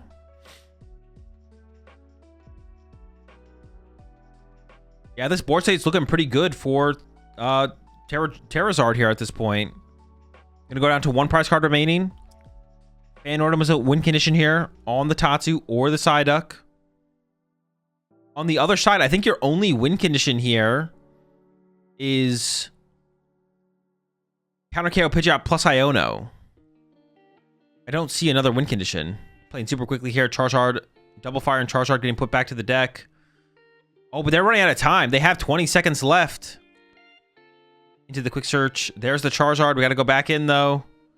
Ability, Accelerated Energy. They are cruising, but it might not be enough. The whole squad can retreat now. But it might be too little too late. 9 seconds. And after this... well, no, if they can get to their opponent's turn, they have a chance. Boss on the Pidgeot. Knockout. I don't think that was done in time. I think time is called. And they are the even turn. Which means... they finish their turn. They go down to 2 prize cards remaining. They go down to 2 prize cards remaining. But they're even out on turns? Are they declaring that the turn is over? Okay, they're making him play another turn. Oh, boss off the top. Okay, sick. They also had Fez and a Hoothoot that could become a Noctowl. So they had pretty good odds there, I think, of closing that one out overall. But yeah, pretty chill, pretty chill. All right, here we go. Mega Absol Kangaskhan versus Golden Go. We'll see what kind of text they have for the matchup, or if they have any. I mean, you got to play something, right? There's no way.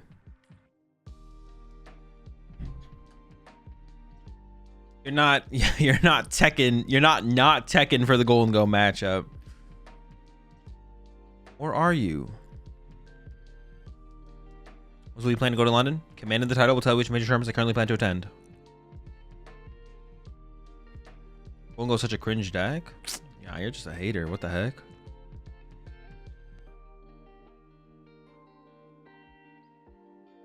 How do you feel about Absol right now?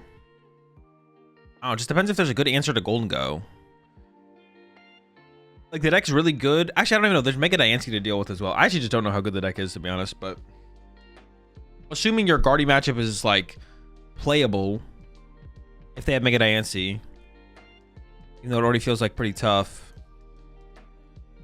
As long as you have something that can, like, help you beat Golden Go, like, I don't know, like, 40% of the time. But then if you're unfavored, I don't know. It's just tough, man. I don't know. I don't have an answer. All right, I did the right prediction this time. Yeah, no, I'm struggling to come up with it's tough. Which side is Dango on? on the right side. Golden Goal on the right. Mega Absol. Mega Kangaskhan on the left. This ball. Arvin. Ooh. Okay. Monkey Dory. Almost had to open the Ursaluna. On the other side. Double Arvin prized. Nothing crazy in the prize cards. Nothing too crazy. Double Penny in the top 2. Against Golden Go, is that ooh, 3 energy. Not specifically that there's Mist's prize for this matchup. 2 Penny, 2 Mist prized. It's just a lot of energy. It just feels like a lot of energy prized, I guess. Especially when like energy attachments with the deck are like so important.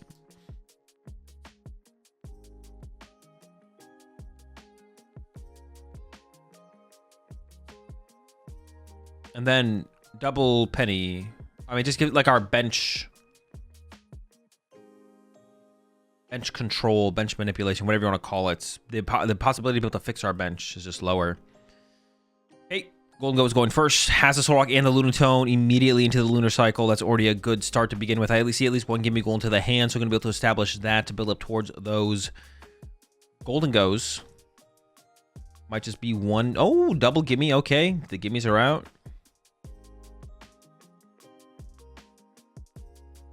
And consider attaching to the active, but it actually is the only energy in the hand, so maybe you just want to hold it for another Lunar Cycle next turn. It's probably correct to just hold the energy here, yeah. There's the pass, all right.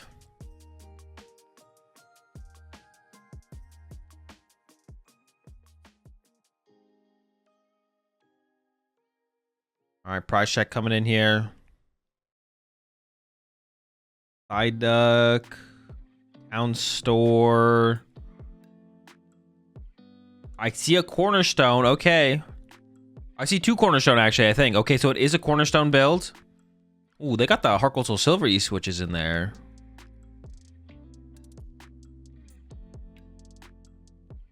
See, there's...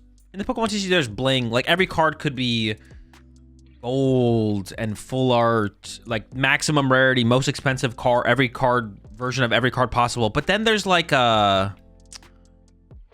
a kind of class with some cards, you know what I'm saying, that like Heart Gold Soul Silver energy switches. It's not about the most expensive version of the card or the shiniest, but it demands a certain level of respect. There's the Vessel getting rid of the Ursaluna. Gonna get a couple energy here and then turbo energize to the Ogerpon on the bench. Certain level of respect and notice. It's just different. I agree. Class is timeless. Nothing against full art and bling stuff. I'm not like hating on bling. I'm just saying like.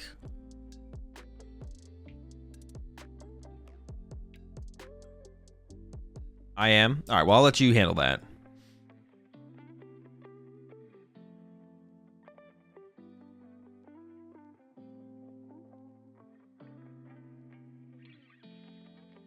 All right, Vitality Band's not prized, and there is a Premium Power Pro in hand, so you could go Solrock KO the active here.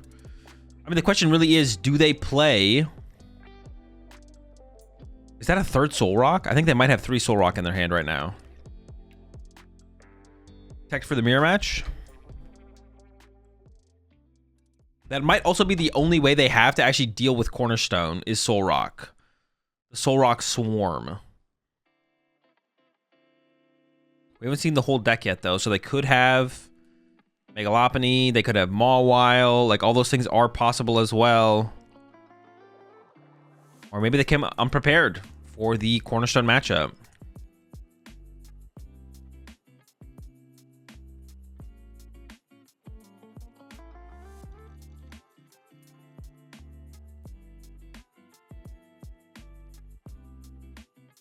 Into the Arvin. Okay, let's take a look through here. Do they have anything? They play the Cram. It looks like they do not have a dedicated answer to Cornerstone. But a couple Soul Rocks and a Cram could be enough. They got the Vitality Band. They got the Premium Power Pro. They have 3 Soul Rocks. So it kind of feels like they want to go into Golden Go to protect this Soul Rock and then swarm the Soul Rocks into the Cornerstone and then cram when possible. So it feels like they should try and get Golden Go KO on the active here to save the Premium Power Pro. Because it's really hard to calculate how much damage you need to get through a Cornerstone when you don't know how many Monkey Dories are going to be able to set up, how quickly they're going to be able to set them up. Also, they could play a Jumbo Ice Cream, right? Jumbo Ice Cream in that deck actually seems kind of good. So that's like another thing. They could be playing Jumbo Ice Cream. Actually, isn't it just good in there? Don't you just always play a Jumbo Ice Cream in that deck? At least one, right? Why would you not play one? We do see the Genesect here to get the Golden Goes. I assume to hopefully try and pull together that KO on the Monkey Dory. But if you have to settle... Well, now settling for the Soul Rock KO just kind of feels bad, to be honest. Feels like we really want to save our damage to send our damage into the Cornerstone. Even the losing the Vitality Band, like that. I mean, I'm not going to do the math, but I feel like the damage could matter.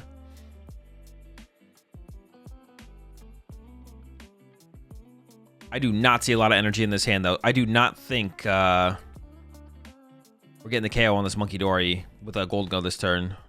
Oh, hold on. There's a Vessel. Maybe? I don't know. Maybe? Yeah, I guess they're... Oh, no, we don't have a way to move the active. Okay, maybe not then. Maybe you just, like, sacrifice... Oh, no, we have the air balloon, actually. I take it back. We can do it. We'd have to put an air balloon on our active, though. Debating what to get rid of off the Vessel. The thing is, you can't really get rid of the Lunatone, because then if you get rid of a Lunatone... Oh, see, I don't like that. If you get rid of Lunatone... You can just knock out Lunatone with Cornerstone and ignore the Soul Rocks and just go after the Lunatone instead. And that can make it hard to actually chain.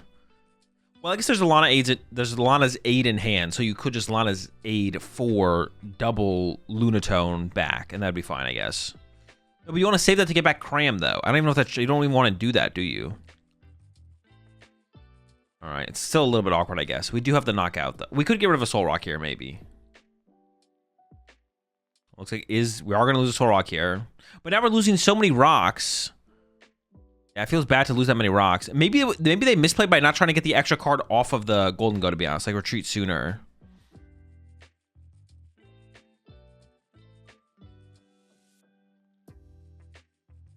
Giving up a Soul Rock as well. We do have the energy to get the knockout, though, and it doesn't use a Soul Rock here.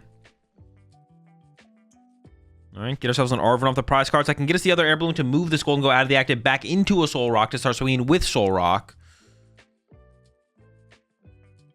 Yeah, I think I agree, Bean Boy. I think they should have actually just like committed to the play. All right, Pokegear for 7 here. Honestly, Boss KO Lunatone off the bench doesn't seem terrible here. There is an Arven. Could go Arven for Countercatcher, maybe. They want to use Vitality Band now to KO Monkey? No, because you want to be able to put the air balloon on the Golden Go to get back into a Soul Rock next turn more easily. And that's less damage into a Cornerstone, which I don't know if that 10 damage will make a difference, but I don't know. It feels like I mean, it could. As far as I know, it could. You're sitting there, you're punching with Soul Rocks. You got a Premium Power Pro. You got Cramorant attacks. But on the other side, they could have an Ice Cream. They could have Monkey Dories. It feels like you never really know. Ooh, and okay, the Countercatcher's in the hand. Goes after the Lunatone because the last Lunatone was discarded. And that's what I was saying. I don't know if I like that Lunatone discard, but you didn't really have a choice if you want to get that Monkey Dory KO this turn. It felt like anyways.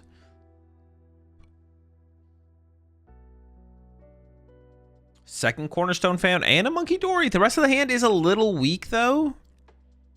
The rest of the hand is not great. There's the KO. The prize card is an energy, which is pretty good. We can start to build up our second Cornerstone on the bench, I guess.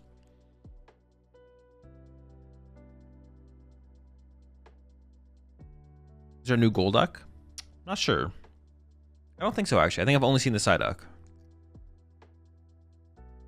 Lana's Aid is on the bottom of the deck as well now. We see the shuffle happen immediately. Search out whatever Golden Goes are left. And most importantly, shuffling the Lana's Aid back into the deck, which we need here to be able to access a Soul Rock attack this turn. We can recover double Lunatone plus Soul Rock out of the discard pile and then attack with a Soul Rock. But the only card that can do that for us this turn is the Lana's Aid. They might play a Super... Oh, they do play a Super Rod, but it is in the last two prize cards. So this could get really awkward if we can't find the Lana's Aid anytime soon. And there's actually a boss in the hand on the other side that they can use next turn to aggressively just continue to chase down the rocks and put this game further and further out of range, just in terms of not having attacking options on the other side. Yeah, it's not great. Possible they overextended their rocks here for sure.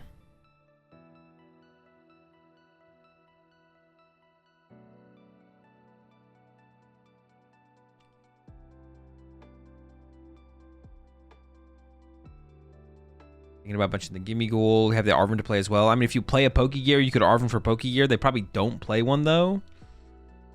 Yo, appreciate the 5 gifted subs there, Gene. Welcome all to the Rat Pack. I appreciate the support. Thank you so much. Appreciate it. Sacrifice the Gimme now to go down to 4.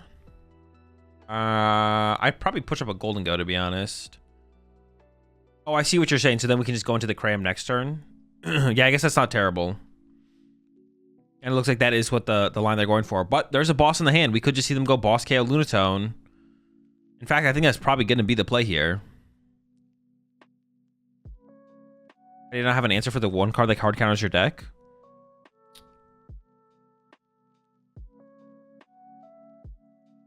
I mean, it just comes from like meta predictions. Like if you don't think it's going to be popular. Yeah, it just comes from like a meta. Wait, bring up the Genesect.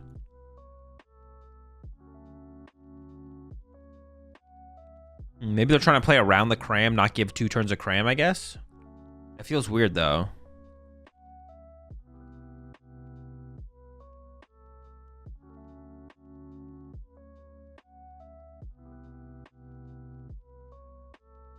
Yeah, the Genesect feels so weird there. And I don't think they have another Gust. The problem with this play is they don't even have a second Gust in hand, I don't think. And it could get Turo'd as well. Actually, I think there is a Turo in the hand, so we are going to see the Turo happen. Throws it up, pushes up Golden Go, trying to get that extra draw here. It looks like off the coin bonus. Yeah, that just feels so weak. I feel like KO Lunatone there felt actually pretty strong. I don't know. Maybe it's a play to play around Cram a little bit. I don't know. So what is the advice for anyone who feels like they hit a wall in terms of improvement in the Pokemon TCG? How do you try to get to the next level? You just got to keep playing. The better you get, the harder it is to get better. Now it looks like they're considering not sacrificing the Gimme Ghoul. Nope. We're going to end up doing it anyways, though. Same thing as last turn. Sacrifice Gimme Ghoul pass. Trying to force the Cram. But on the Cornerstone side here, you don't have to take a knockout. You don't have to KO this Gimme Ghoul. You just can do it if you want to. That's while coming in initially here. Could grab a Monkey Dory. Could wait.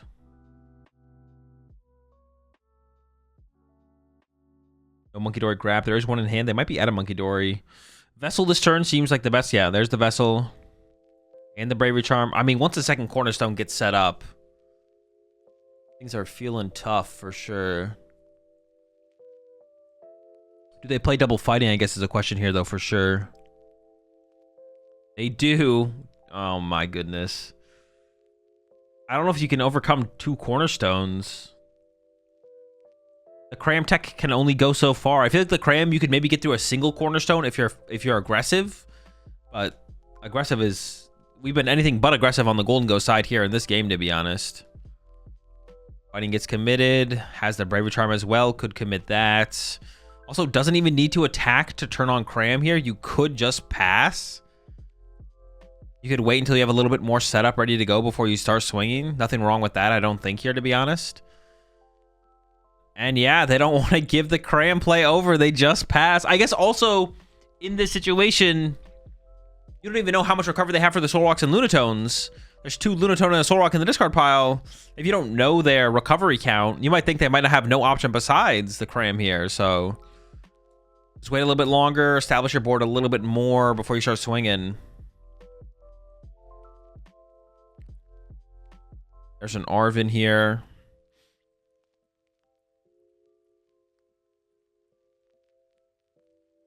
Still no Lana's. Ram is in there, of course, but can't even attack with it yet. We're still waiting.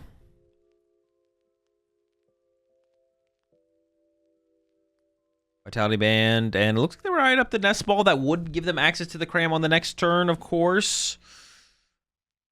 Yeah, it looks like they might be prepping for that a little bit here. Probably not going to play it.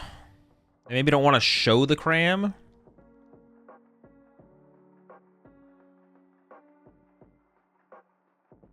Not that it really matters, though. The second Cornerstone is still being developed on the bench. Do a minor errand running.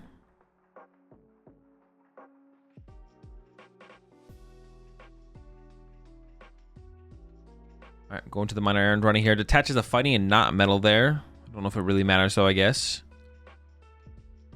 We're in top 16.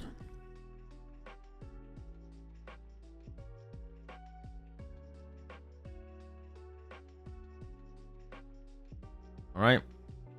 Back over to the other side. Second Cornerstone can get fully developed this turn. We got a Monkey Dory in the hand. But I don't... Yeah, I mean, this is all you need, I think. Goes in with the Lily. Trying to see some new cards this turn.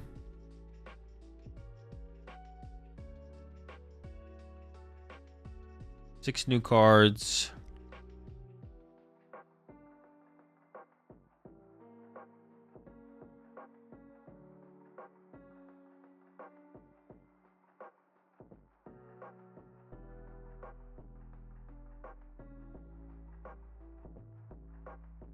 We're chilling. We got the boss for next turn. We could do the same play we did before. Just bring up a Golden Go and punch it. He's not taking Mawile. No, just has the Cram. No dedicated Cornerstone tech. That's what happens when you don't have a Lopunny or a Mega Mawile or Mega Lucario. When you don't have any of those, it becomes almost impossible to win, to be honest. Once they like fully set up. If they fully set up, I should say, actually. If you can be aggressive in the early game with Soul Rocks, you can still kind of catch them with Soul Rocks and Cram. It can be enough. But it is unlikely. Alright, the Golden Goes are in.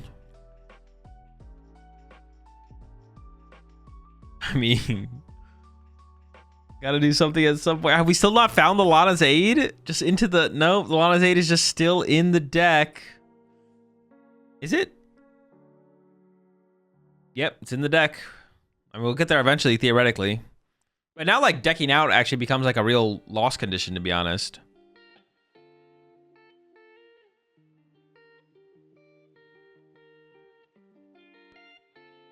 The more time you take, the more set up the Cornerstone player becomes. I mean, they're already, it seems like, set up enough, to be honest. There's a boss. Once again, he's trying to dodge the double Cram turn. And we see the Golden Go player here is playing pretty quickly. Draw for turn, still not the Lana's Aid. Golden Go 1 for 2, no Lana's Aid. Golden Go 2 for 1.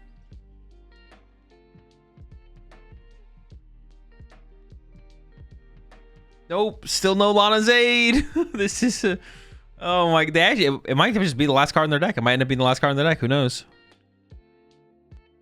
This Gimme Ghoul's getting powerful. Wait, what's the second to do? Second attack do? 50 damage?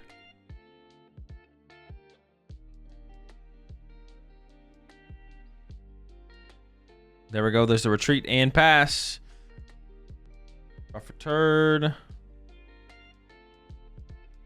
There's not a boss in hand. This Pokegear could find it.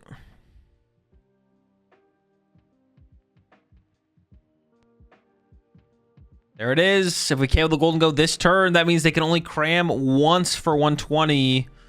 And it's it's cooked for a while. It's been cooked for a while. We're just kind of seeing the inevitable play out here, to be honest. Nothing unexpected at this point as things are going. There's the KO. 2 prize cards drawn, down to 3 prize cards remaining. Gets a Dark Energy for the Monkey Dory. Cram is now finally online, but once this Cram attacks and gets KO'd, you can't Cram again. That's ideally what you want to do, is you want to Cram into Cram, but you can't do that. When the first Cram that gets KO'd puts their opponent down to 2 prize cards, and there's the Cram.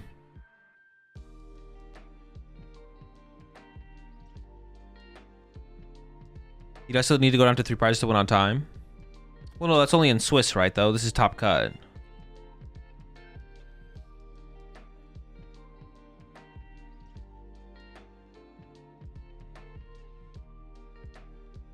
There we go. 120 punch.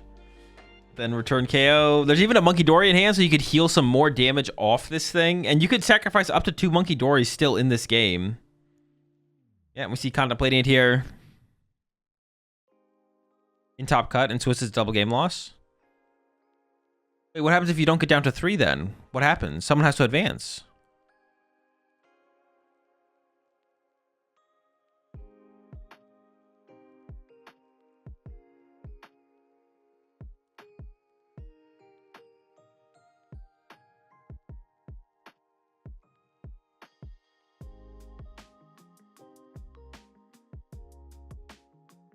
They go to a tiebreaker? That's not how they do it in Japan, though, is it? Oh, we're not even benching the monkey. Wait, why wouldn't you bench the Monkey Dory here? What are you waiting for? What are you saving your bench space for?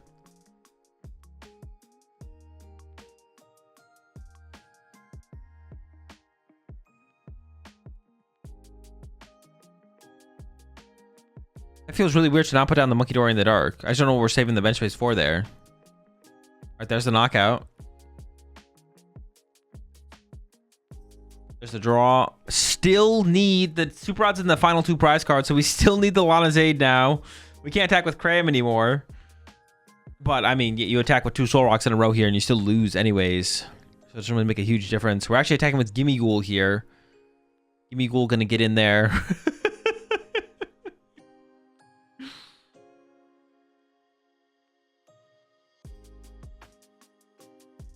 And we have the Monkey Dory now. We could play it. Nope. I guess maybe they want to be able to set up a 3rd cornerstone. Is that what they're thinking?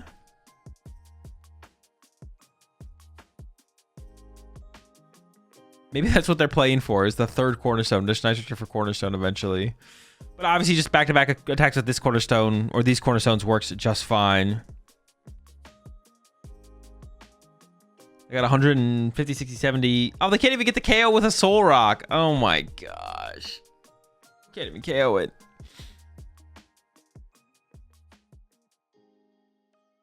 That was also an Iono this turn. The Lana's Aid should be like right there then, right? Oh, it's in the hand. Okay, we already got it. Let's go. We found the Lana's Aid. A little bit too little too late.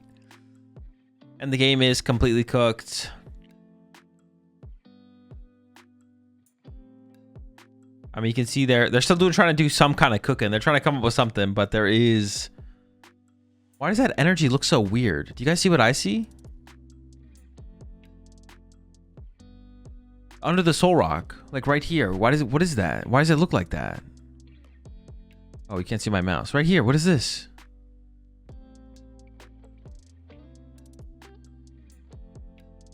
That's the cram?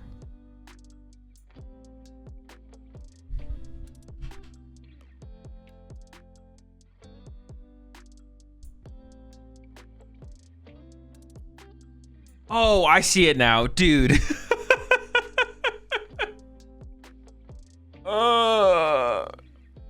It's a new hollow pattern. Dude, I could not see it there. I was like, what is that?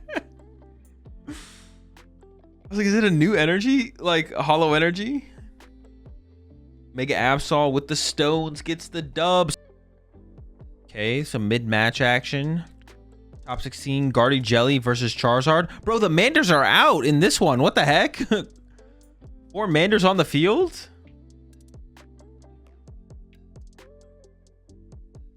The Manders are ready to go. Tearing down the ominous Jelly on the other side.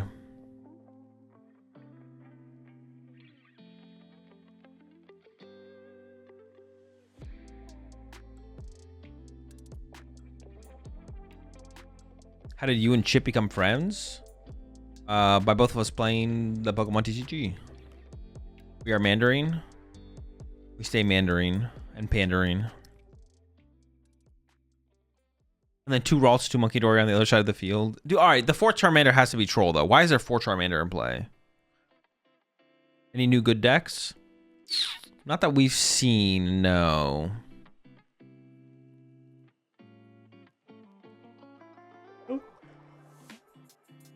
That was a weird Dawn. Oh, we got the Odo. Okay. That makes a little bit more sense. I was like, what the heck? How is that the Dawn? Okay. Things are coming together a little bit more here. Has Zorak showed up? I believe it did earlier on, but we haven't seen it yet. All right, Sacrificial Mander for the turn. Definitely not, or far from out of it for sure.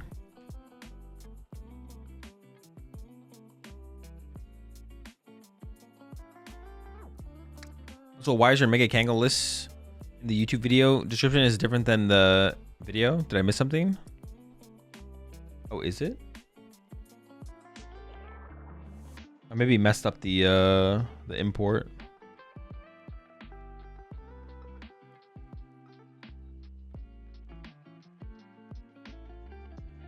Oh, it's the exact same one as the one I have in the beginning of the video, I think. Hey.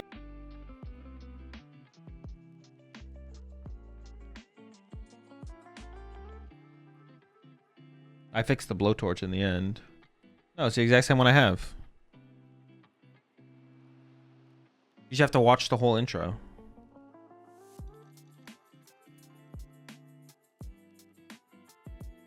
All right, Iono coming in from Guardy here. Does disrupt the hand. It had Pidgeot and Charizard, I think, in it. Even just the Pidgeot itself would have been enough to worry about. Looks like it is a maximum belt build here of Charizard as well. So we need some stage ones.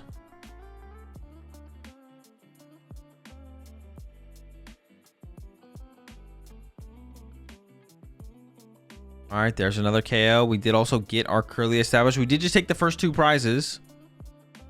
But it can be hard for Guardy to chain 2 prize KOs in this matchup as well. Boss on the Curlia. Do we have some powerful items to go with it, though, is the question. Yep. Ooh, Ultra Ball away the candy. Kind of feels bad. I mean, we can obviously get Pidgeot here. And then we can quick search for Charizard. But it would be nice to go Candy Charizard there, I feel like.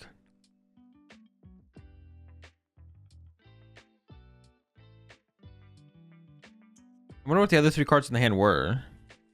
Hi, so I got wiped with my Ceruledge deck by Charp, Bunny, Punny, and Gold Punny at local tournament. Any suggestions on improving?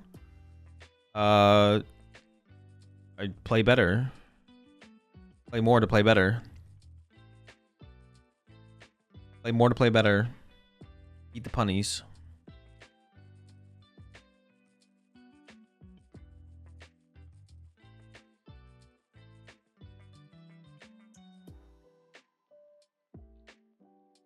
Puerto Rico SBE.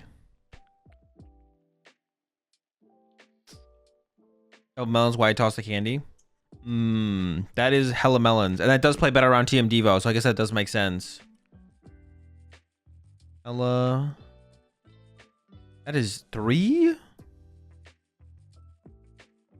This is the slowest Charizard deck of all time. Alright, there's the KO on the Curlia. We can't go 2-2-2 here. 4 Manders, 3 Charmeleon. Yeah, we're just taking our time with this one.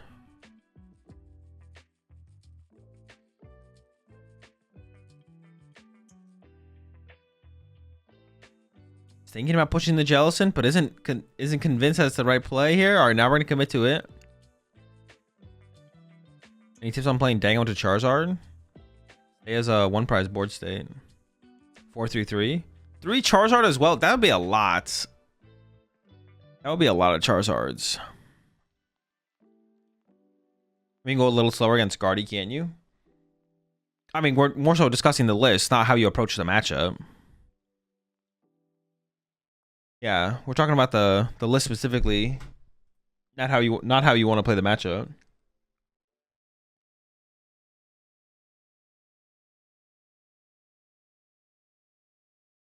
Or it can be 4-3-2-1. Oh, there could be a Zardex in there, yeah, for sure. And that would make sense for the thicker Zard line as well, for sure, if you play the other Zard.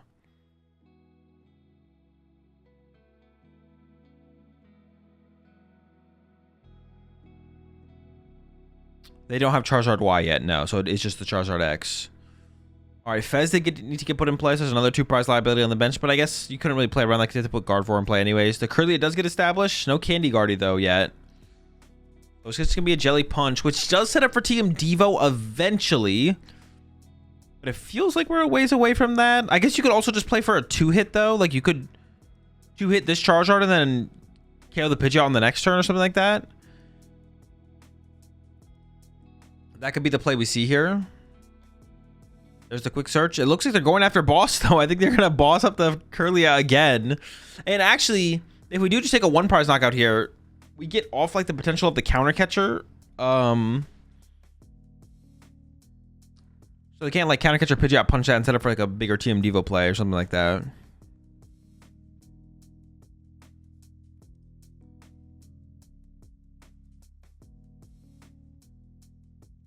Yeah. Oh, boss on Fez? Interesting. I guess if you do KO the Kirlia here, then if they get Candy Guardy, they don't have to bench. They don't have to rebench a Rolts.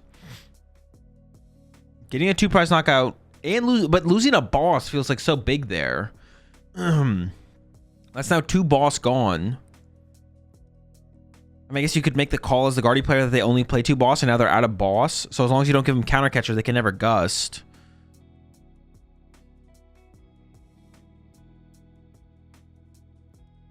It could be a call to make, but I mean, people do play like 3 boss wouldn't be crazy or anything like that. Counter catcher is active this turn, so you could bring up like the Pidgeot to like start to set up for a TM Devo play, I guess. But you need some damage built up this turn to be able to start to build up Monkey Dory damage to threaten the TM Devo sooner than later. It is the Jelly Push.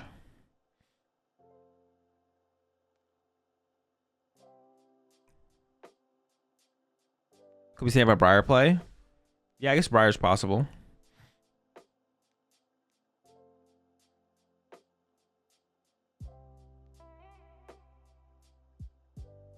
Guardy can punch Pidgeot, just not KO with Diancie.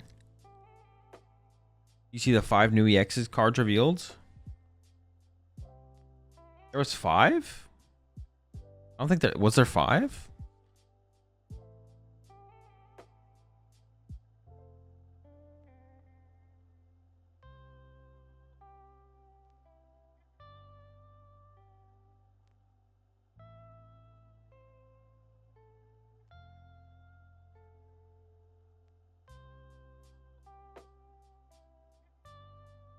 This is top 16 right now. Okay, we're into the Iono. 4 and 3. Mew got benched. Still no Guardy to work with. The Mew does...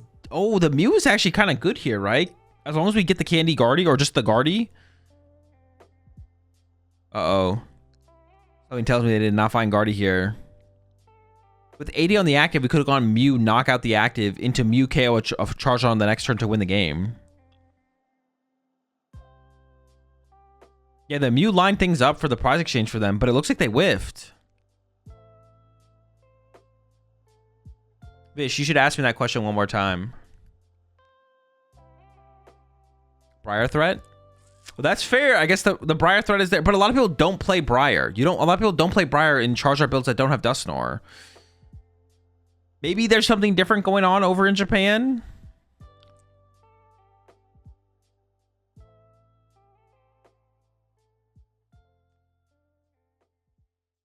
Mist of the Vessel first. 2 Psychics. Oh, we have an Ultra Ball. Okay, we do have the Guardy. The way they were like thinking about that long made me think that they did not have Gardevoir. There's the Guardy. We can take the... That is true. We do lose to Briar here. But it does feel like most Charizard decks...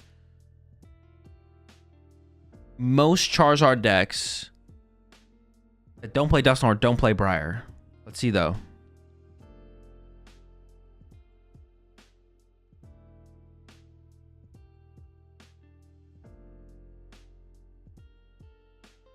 He needs too much for Briar anyways. Not really, right? I mean, you just need... You maybe don't even... There might be enough energy in the deck, right? You maybe just need Charizard and Briar. So if the hand has Ultra Ball or Charizard or Briar, you just need to go get the other one. It's pretty realistic to have Charizard Briar here, I feel like. All you need is an Ultra Ball.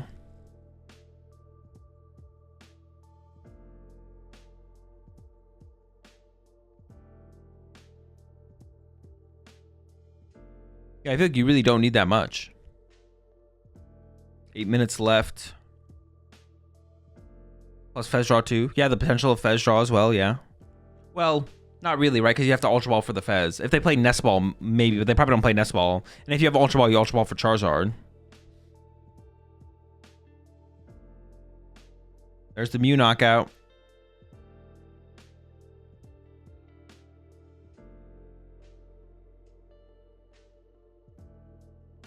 All right. It's looking tough. Why did they only put 4 on the Pidgeot? Am I missing something? Did they double Monkey Dory to only move?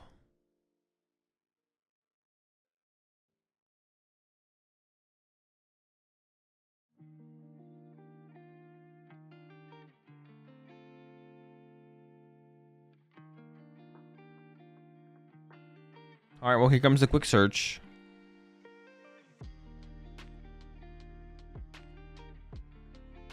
Moved off Jelly. Oh, did we attach return to the Mew? We just put more damage in play though, right? Maybe I'm missing something. All right, well, they definitely don't have the Briar play in hand on board, if they even play the Briar to begin with. And if they don't, it looks like they're kind of in big trouble here, to be honest.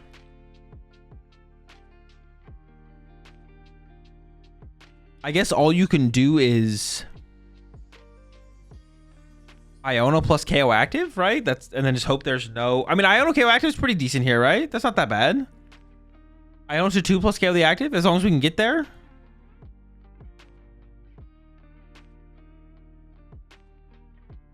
Ooh, that's not Iono. That's Dawn. For anyone who's unfamiliar with Iono, it's not Dawn. This seems like an L. I feel like we needed to see an Iono here. It's like a 5-card hand on the other side, 4 or 5-card hand.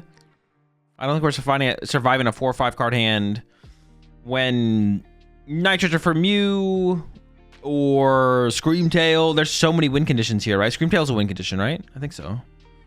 Oh, hold up.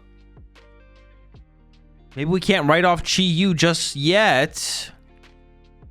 The Chi-Yu can take the knockout, so the Mew is no longer a win condition unless they have Mew plus Counter Catcher now. So Mew plus Counter Catcher works.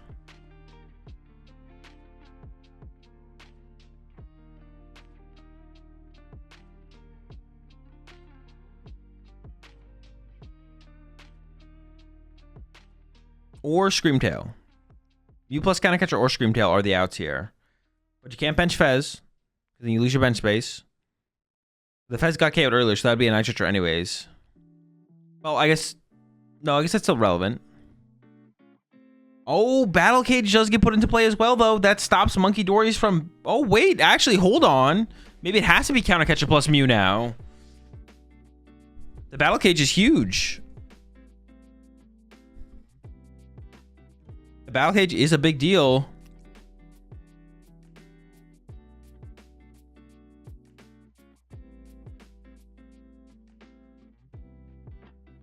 There's a Nitrogen in hand.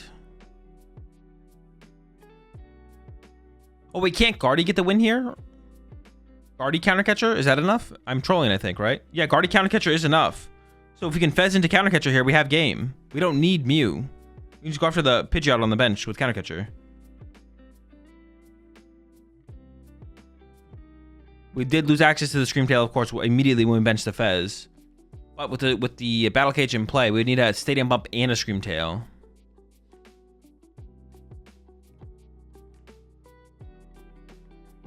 Was Counter Catcher to KO Monkey ever correct to never open up to Counter Catcher for Guardy? Or did we lose the Screamtail?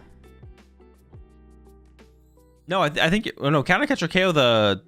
That was actually better, right? Yeah, I think you're right. Counter Catcher KO Monkey was probably better. Oh, but there's the Counter Catcher bringing up the Pidgeot, and Battle Cage, of course, only protects the bench. Yeah, actually, we should go back and look at that real fast. As this game closes out here, Guardy gets a dub. What if the Charizard player ignored the Mew? We had a Counter Catcher in hand, and it's active. What if we went Chi-Yu KO Monkey Dory here? And then next turn, boss KO Guardy. As long as there's a boss left, right? Screamtail hits you Battle Cage, no? Yeah, but you need the Monkey Dory damage to KO the Pidgeot off the bench. Screamtail doesn't do enough to KO the Pidgeot by itself. Unless you have a Bravery Charm, but... Yeah, if you go cheat UKO Monkey Dory, you don't activate Counter Catcher, and you put the Battle Cage in play, that felt like the better play for sure, right? Yeah, this is definitely a mistake on the Charizard side. They had a way better play here, I think, for sure. As long as they had another Gust left. As long as they haven't had another Gust left here, Chi-Yu KO Monkey Dory was definitely the play. All right, here we go. A classic Charizard versus Gardevoir, but Gardevoir now has the Mega Diancie as a new tool to utilize. Charizard cannot one-hit KO that thing if it has a Bravery Charm. Pretty big.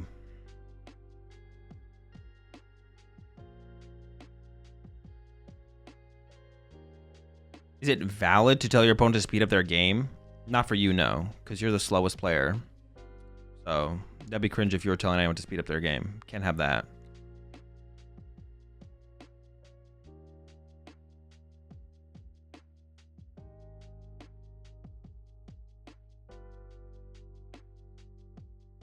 All right. Charizard won the rock, paper, scissors.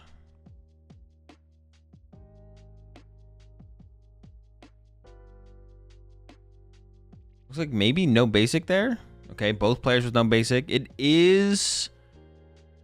Oof. It is Noctowl Zard. I feel like that's going to be... Oh, wait, is this the player that was playing the Water Pond build, right?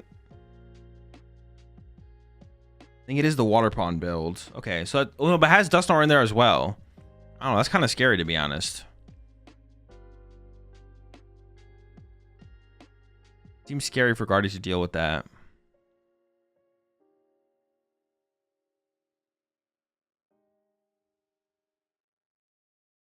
Can I ask my opponent tomorrow to rock, paper, scissors at a challenge? Sure, why not? You can ask your opponent anything, I'm pretty sure. Well, some things you can't ask more than once, but...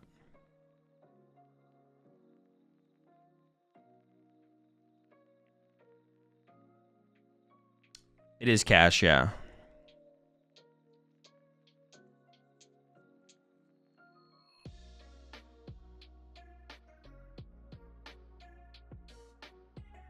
All right, here we go again. Take two.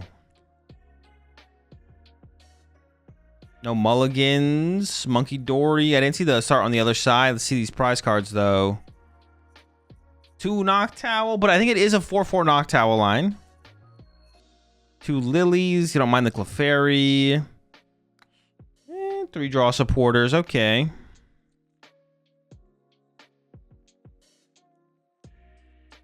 There's a Water Pond prize, but they do play 2 Water Pond. So, still have the potential of it.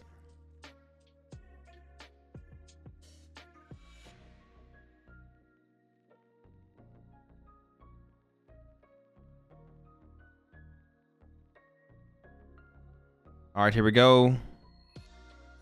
Water Pond start here. Top deck Nest Ball. And from their reaction there, I assume they did not have an out to Fan Rotom until this top deck. Wait, I'm actually curious. Did the Nest Ball come off the top card? It looked like it came off the second card a little bit.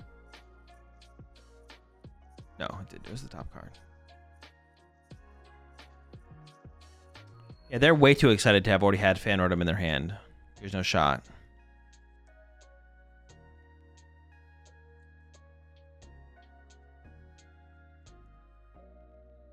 All right, we got to calm down a little bit here. Can't be losing all our cards like that.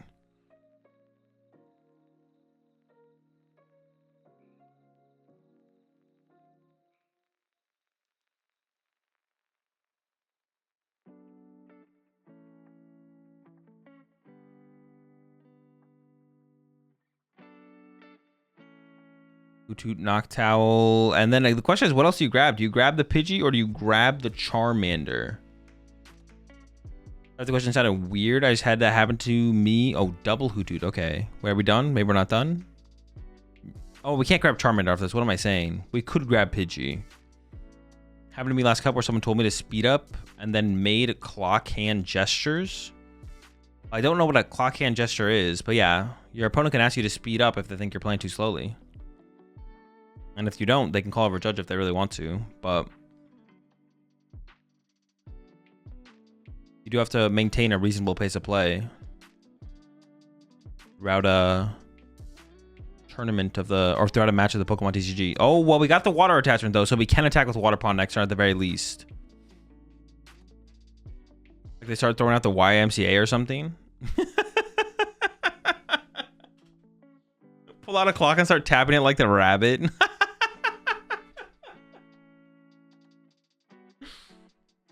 Yeah, the no Pidgey is kind of weird, right? It felt like prediction. Yeah, we can do a prediction. Yeah, the no Pidgey is a little weird there. I felt like they have a good setup to get Pidgeot set up. I don't know. They have Candy, or they could Hoothoot for Candy, and they have Dawn in hand. What is the reasoning for, I guess, what is the reason for not doing it? Like, we saw the prize cards. There's no Pidgeot EX in the prize cards. Why would you not want to get Quick Search established? Because this can just lead to, presumably pointing to their wrist where a watch would be. Oh, I guess that makes sense. Yeah, when you said clock gestures, I was like thinking of like gang signs or something like that, but in like a clock form. I was like, what does that even look like?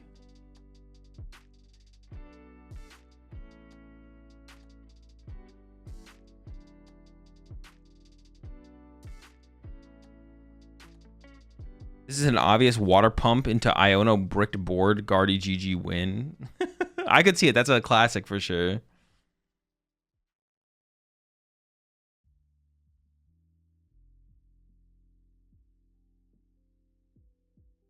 Dark Energy to the active Monkey Dory, and then Artisan into the Iono. So nothing too crazy yet, but obviously Artisan gonna give us something else to work with here.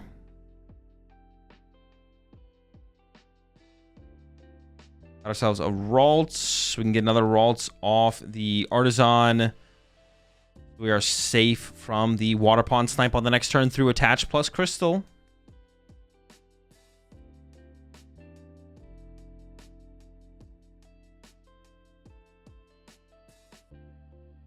Which is the Fire Energy from? That's an old one. I don't even remember, like Emerald or something. EX Emerald. One of the EX sets, I think. I don't know. It's an old one. Before my time. But a lot of people have played them when I was playing the game. This is top 8.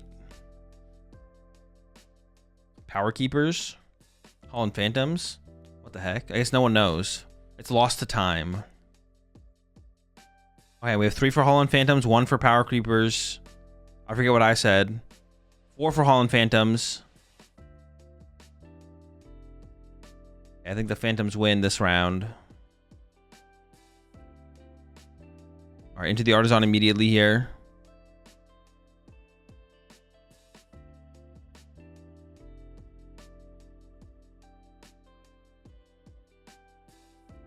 Pro players fidget with the cards in their hands to put the opponent off, or stress management. I mean, I think it's literally just a fidget.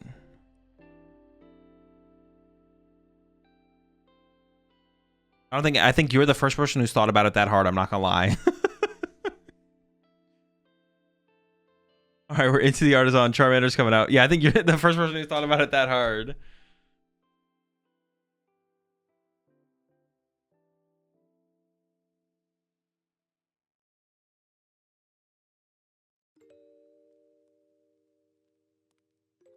It's a mating call.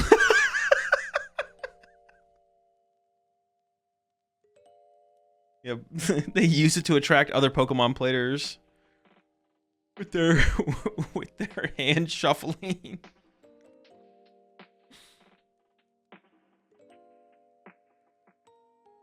It's a mating call. Dude, no Pidgey still. Is the bird not good in this matchup? Am I missing something? It's in there, right? Wait. Do they even play Pidgeot? I swear they play Pidgeot. We just don't like birds around here, I guess. What the heck? Water Energy active. Oh, the hand is literally dead. Yeah, it's a sob line here.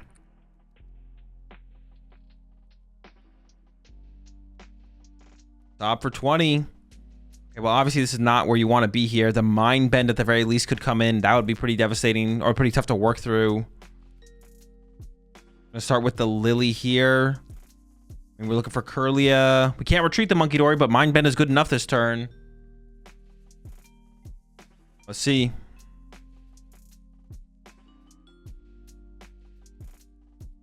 I guess, okay, maybe... Did they not put the bird in play because they were playing around item lock from Frillish? Because you can't candy it, right? Or it'd be hard to candy it? Oh, it just seems, I don't know. The bird is pretty easily sniped against Guardy. I mean, not really. Like, to one-hit KO yeah, not really. To one-hit KO a Pidgeot off the bench is, like, pretty resource-intensive. You need a Screamtail, a bunch of energy, double Monkey Dory. Well, no, it's not true, but you need a lot. I guess I can understand it at this point, maybe not benching Pidgey if you think the Frillish is going to happen. No, but the Frillish is never happening here because you have Water Pawning your active, right? Like, yeah, I don't know. I don't know. The lack of Pidgey here is weird, especially because you went first. Going first on the first turn with the possibility for, I think he worries about item locks, and that's why I did not get it turn 1, but this turn, I don't know. Yeah. I feel like worried about a turn 1 is probably incorrect as well, though. I don't know. Maybe you did worry. Maybe you are worried about the Latias. Sure. I can see it, I guess, a little bit. And they probably don't play the Pidgeotto. All right, well, Ultra Ball for Guardy. Once again, giving up the Super Rod. Like a Monkey Dory setup. Andy Gardevoir. Sheesh. Bravely Charm. And then into the Mystery Garden for a fresh 5. Oh, yikes.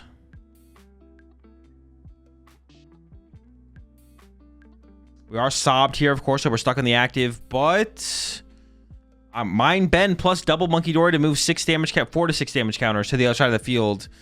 Doesn't seem bad. The question is just how many psychics do you put on the active? You could put another one. And then what do you split the damage like 2 and 2 on the Charmanders, or put 3 on the one with 80 and then 1 on the one with 70? Putting on the Hoothoot seems kind of like a waste. I feel like I should probably go to the Charmanders instead of for a Team Devo play, possibly.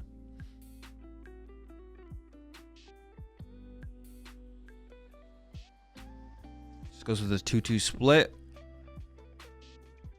And then Mind Bend on the active. Okay. Playing off the top deck here.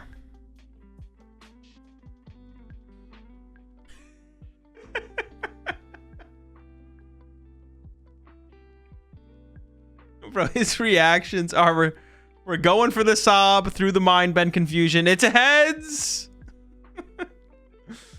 Monkey Dory is stuck again, but once again, I don't think you're mad at that. You're just kind of like, okay, sure, we're here for another turn. Move the damage over. Mind Bend 60 more to the active. Why not? I'm chilling. You're the one who is in the problematic situation, not me. So yeah, I don't think you're mad at it here. Once again, Nest Ball coming in. Could see third Monkey Dory get developed, or honestly, third Monkey Dory sounds kind of good. Maybe you want to leave the bench space open though for like Fez, so you can like cycle Gardevoirs more aggressively. Just fails the Nest Ball. playing the Nest Ball feels a little weird then. I feel like Nest Balls are pretty high value on Gardevoir. Like even later in the game. Maybe as long as you have enough Ultra Ball left in the deck, you're feeling comfortable. Yeah, fail on the Nest and then Lily for 8. Maybe thought there was something there that there wasn't, or reconsidered after playing it. Ultra Ball here, giving up Mew and Psychic Energy. Prioritizing keeping a Psychic in the hand. Oh, for the Mystery Garden. Okay, sure. Curlia found off the Ultra Ball. I always forget about the Mystery Garden. So when I see Guardian players sequence out their hand and keep an energy, I'm just like, wait, why? What could possibly be the reason for this? Has Jellicent in hand and could evolve it. Don't have to. He's going to overload a couple energy here, it looks like, to build up more damage for a Monkey Dory. Giving it some thought, at least. Going to start with moving 2. You could KO one of these Charmanders off the bench, but I don't think you want to do that. I don't think you want to draw a prize card yet, but we could see it happen. Second Monkey Dory could KO that Charmander. Loads up 1 on the Frillish for 2. Second Monkey Dory is going to move those 2 to the other Charmander, probably just to load up 4/4. Oh, it's considering a Hoothoot maybe here, though, actually. I feel it's got to just be the double Charmander load, right? No, does go for a Hoothoot. Okay, just one on a Hoothoot. Okay. And then Mind Bend. Does that make sense? I actually just don't know.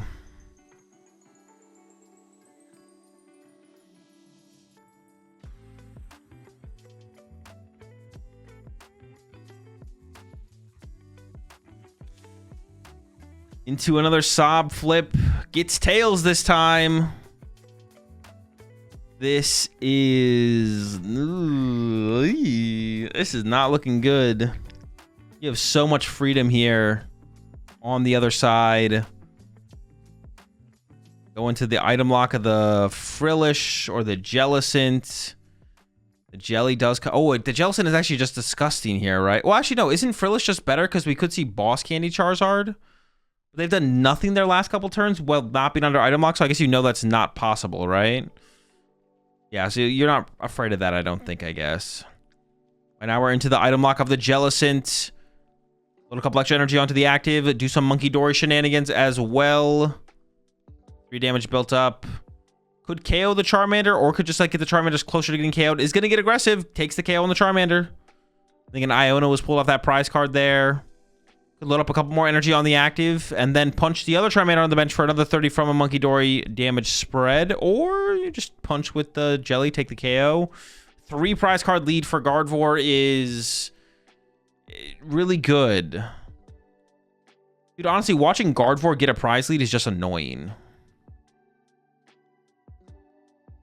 But there's the KO, is going to preserve the energy in the discard pile instead of expending it. Charmander gets pushed up here. It does have the free retreat of its ability, of course. There's a Fez. Okay, some draw powers on the way through the Fez now. We need a lot this turn, though, with the Jellicent being in the active or under item lock. And, I mean, that face says it all. Super Rod, Fire Energy, and Buddy Poffin. Absolutely nothing. Pack it up, buddy. You are cooked. Gonna retreat the Charmander here into the Hoothoot. But the Charmander can be reached with... I actually don't know how much is on the Charmander. I think the Charmander can be reached with double Screamtail, not double Monkey Dory. 2 Screamtails?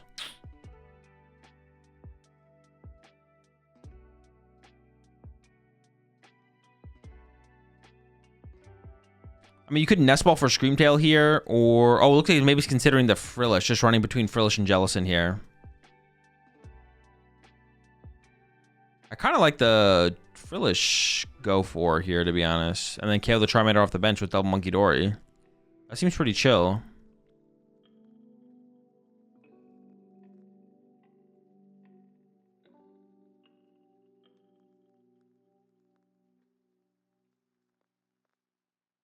Goes for the Frillish. Yeah, it's going to maintain the item lock, but continue to build up damage with those Monkey Dories. And a pretty dominant victory here in this one.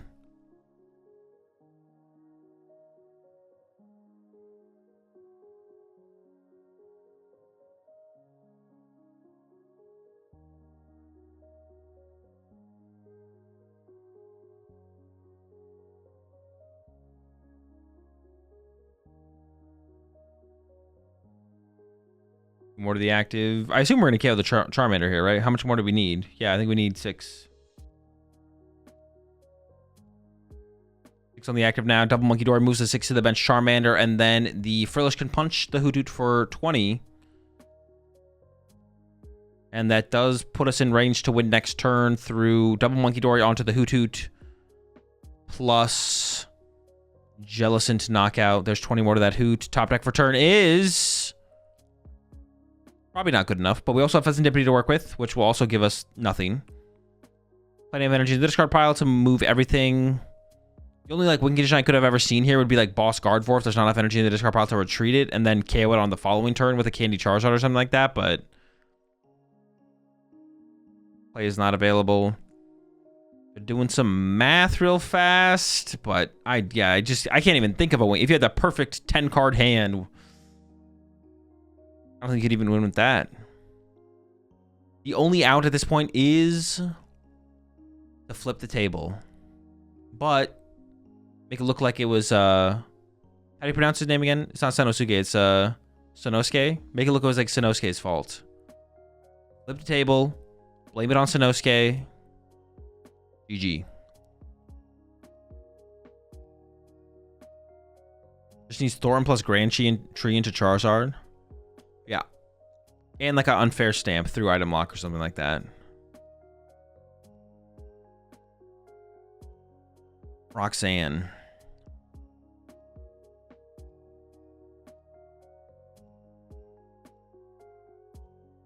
Runs Petch. He does have a Petch, yeah. Gotta beat Clutch. Gotta be able to beat the Clutch. Without playing Jet Energy, I guess. Doesn't play the Jet, so has that instead.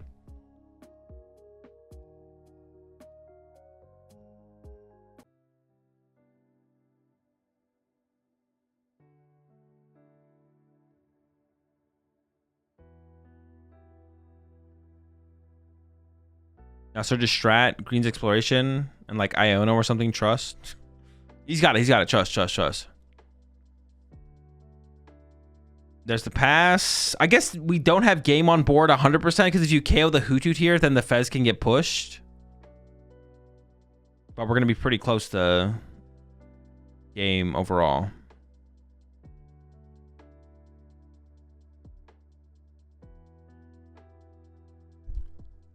Hold up, just giving it some thought. 3 on the active Hoothoot. Monkey Dory number 2. Moves 1 to the Hoothoot. Then Fez gets pushed. Or wait, hold up. Boss's orders? It's got to be the boss. Oh, Turo also works. Create bench space. Which creates space for everyone's favorite Angry Kirby, Screamtail. Go ahead and snipe a Hoothoot, or you could snipe the Charmander. You got some options here. Could snipe the other Hoothoot as well. I actually personally would snipe the Hoothoot in the middle here. I don't like him personally. Let's see what Sanosuke doesn't like.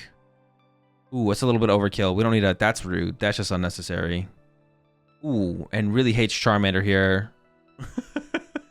Oh wait, this is actually the big one, right? This is the invite. This is the world's invite round. The pop off. Yeah, this is the big round because top 4 gets the world's invite, I believe. Okay, we got. Oh, it's Mega Kangaskhan versus Mega Kangaskhan. All right.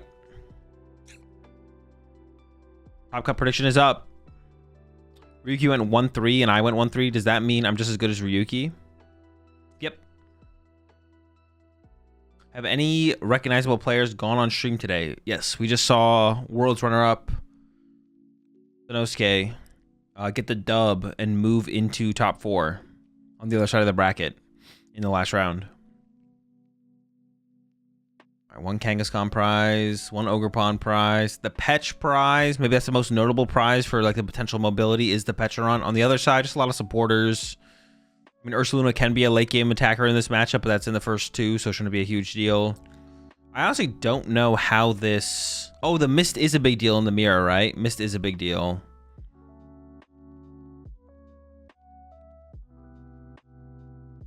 This has to be top 8, right? Well, I mean, I'm convinced. You're so confident. Yeah, this is top 8.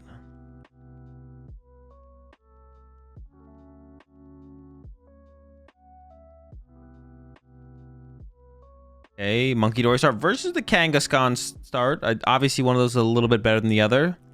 And it might just be draw pass here. Nope, we have a Vessel. We can at least attach active. Gives up a counter catcher. Look like an old music video. Yeah, old music video. That also works too. Yeah.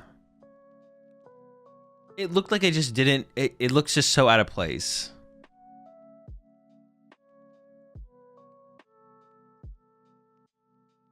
Looks like a Friends transition.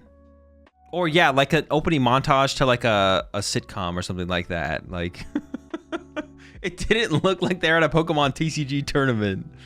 That's for sure. It definitely felt out of place. Doing the prize checking here. Counting those energy. They did prize and miss, like we mentioned.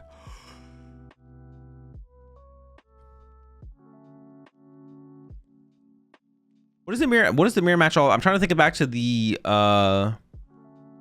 Tord versus Ryuki game that we saw in Vegas.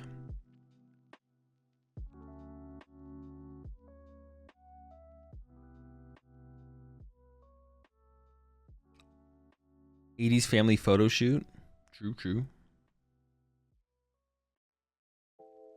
Ends up with double dark energy here. Looks like a friend remembering his late friend. Yeah. That's exactly it. Like reminiscing about, or like two people thinking about each other in like a montage in a movie. When it fades from one person to the other person. Yeah, that's actually honestly what it was. That's what it reminded me of. Was like a montage in a movie of two people, like two people are thinking about each other and the music is playing in the movie. They're in love. Something just happened. Now they're thinking about each other, and then it's like cutting between the scenes from one to the other. That's exactly what it looked like. All right, we've ran the errands. Oh, it's a cipher built here. Oh, maybe it's not trolley then. It could be like the hero's cape or. Let's see. I saw the ace spec, but I didn't see what one it was. Nope, still trolley despite playing the cipher maniac. Okay, nothing crazy. Looks like it's gonna be pretty similar. A big card will be like gust counts. How many counter catcher? How many boss? Potentially stuff like Zerosic and Eerie can come up as well. I think a lot of it honestly just comes down to gust effects. Recovery counts. How many Monkey Dory can you actually make? Boss KO Monkey Dory is a big deal in this matchup, it feels like. Finding your missed energy is a big deal. Of course, having Cypher is pretty good for finding missed energy, stuff like that. Excuse me.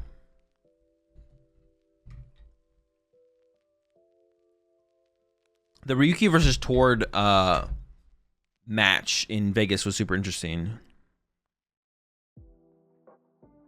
Okay, into the Poke Gear here. I'm not sure what the rest of the hand is, so I don't even know if an Arven does enough here. Man, I feel like he just cursed the hand there. Ooh, Cypher Maniac. But we've already used our Kangaskhan for turn. So that the most we can do here is just set up good cards on top of the deck for the future. See if there's anything else to happen.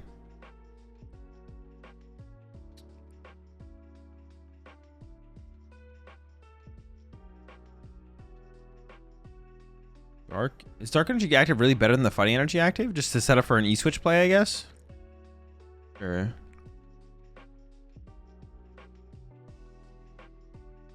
Okay, Lily here. That's the only card play. Did top deck the miss there, but didn't have an Absol to go with it.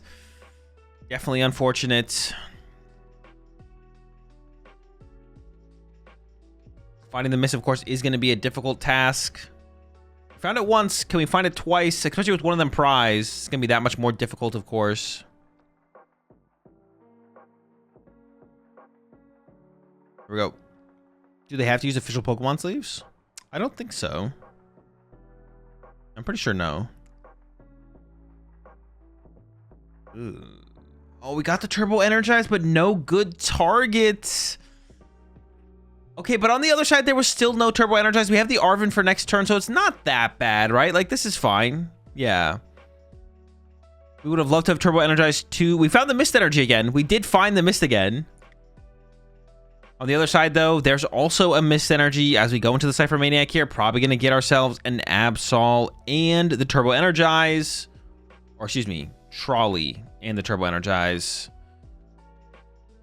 There we go. There's the two. Don't even need to shuffle here, technically. And we can... Sure.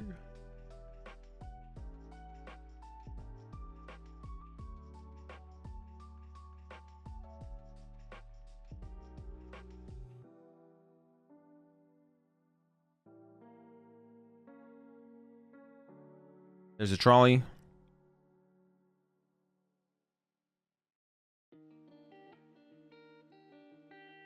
Absol and the Monkey Dory's getting lined up.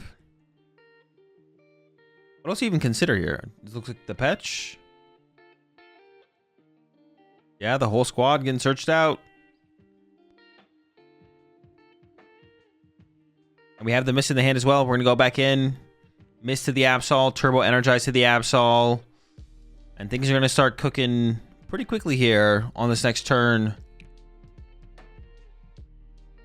We're gonna have to like sacrifice a Monkey Dory. I don't know. We probably do kind of have to sacrifice a Monkey Dory here currently. On the other side here, you have the Arvin for the trolley and the Turbo Energize, but you need something with an energy, and the only other energy you have in your hand is that Mist energy. Glax is not best to have down because Absol and Petch take it out really easily. Oh, that is true, yeah. Didn't they search out Latias turn 1 with Nest Ball, or am I trolling?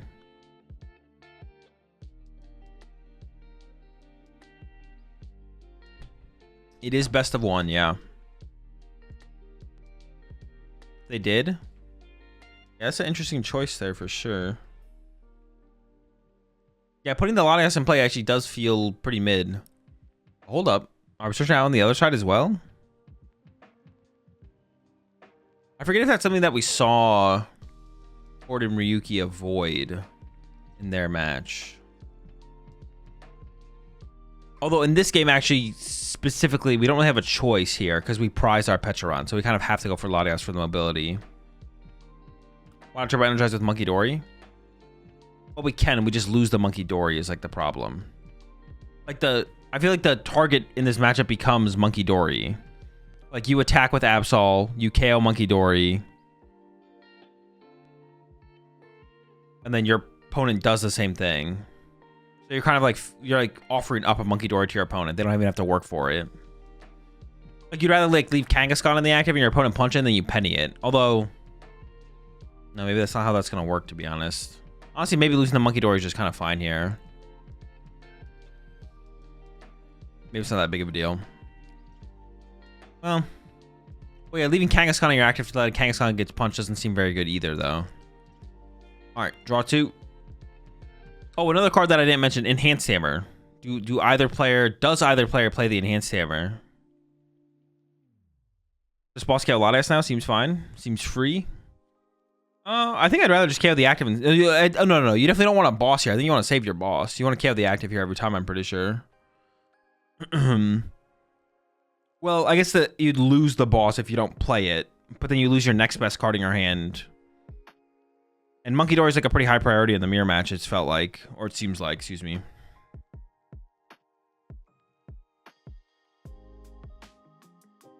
No supporter played yet, so still could go for it.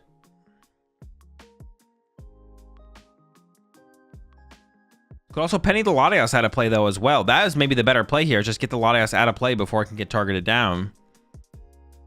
You only have so much time to remove it from play. This goes for the KO. And there is a boss's orders there. I mean, I guess you could argue to get rid of the Lily here. But I don't know how you argue against a boss's orders, unless that's not a boss's orders.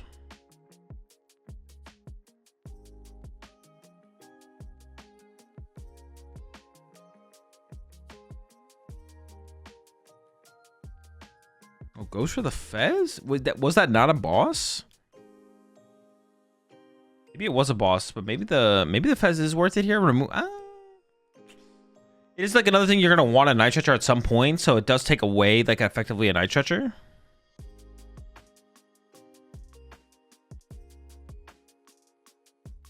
Maybe the boss matters a little bit less if you don't play Enhanced Hammer. But yeah, the Enhanced Hammer is a big deal if you. But I don't know if either player plays the Enhanced Hammer. I haven't seen it yet. Teching for the mirror match at this point in the format, or for where Absol's at, it seems like it would be weird to tech for mirror, to be honest. So I wouldn't be surprised to not see the Enhanced Hammer in the lists. Because teching for the mirror match just seems kind of weird right now. You do see the counter catcher, though. Once again, you avoid punching the Absol, you chase the Monkey Dory. Both players doing the exact same thing here. Although it feels like they maybe could have punched the active there, but then I guess you do get punished by Mist.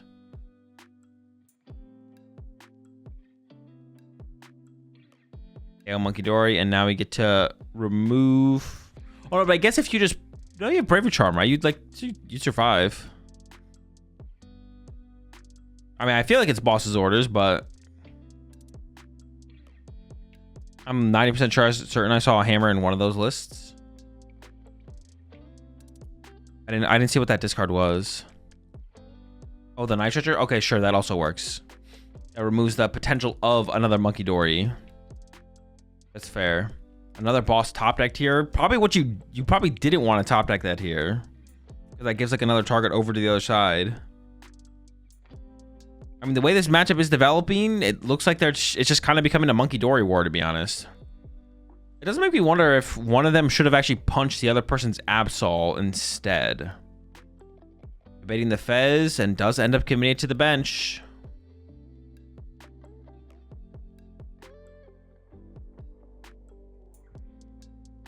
See a Bravery Charm and an Iono.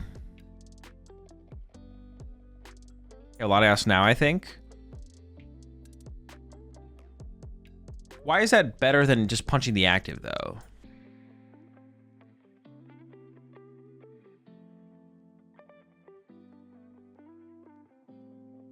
Like, I almost feel like we should have been, like, once we found our mist, we should have maybe just been punching the active. Like, it feels like the first person to punch the other person's Absol had the advantage, and then neither player went for it. But yeah, in this situation for both players, it feels like the only thing not doing it does is plays around Enhanced Hammer. But even then, well, neither player had both Monkey Dories ready to go. I don't know. I just don't know if I'd play around Enhanced Hammer at like this part of the meta, because it seems like playing the card is so bad.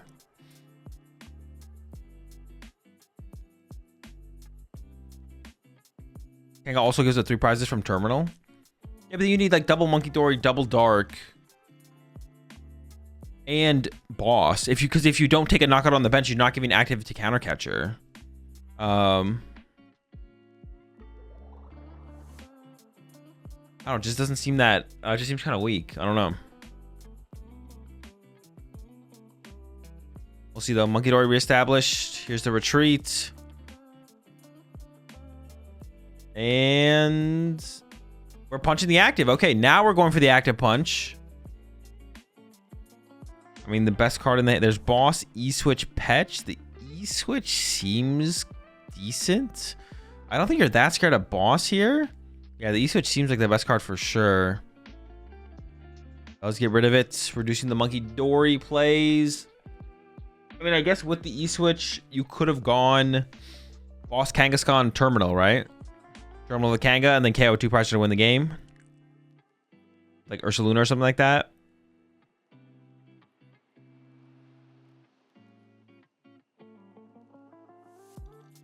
Retreat into the Kangaskhan. Interesting. Another E-Switch found.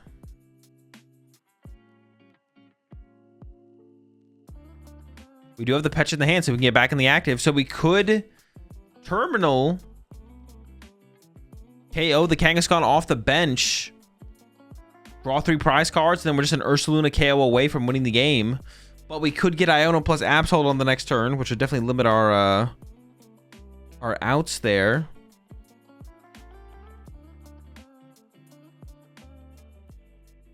I guess we can actually build up an energy on the Petron as well. Yeah, and I think we're going in for that play. But see, it feels like this play is only possible because we let the hand develop over a couple turns. Like, if you just, like, punch Absol more aggressively with your Absol, it feels like this play is not that likely to happen. I don't know.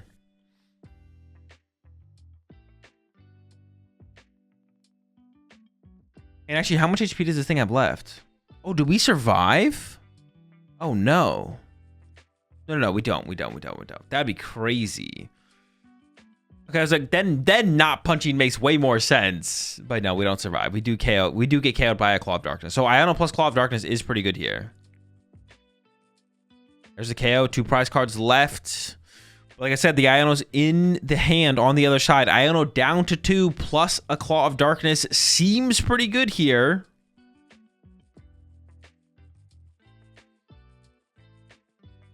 Kangaskhan is still on the bench. You have some draw power. But you would need Ursaluna. Oh, no, you just need Dark Energy Boss. That's a lot to draw off of just Kangaskhan, I feel like.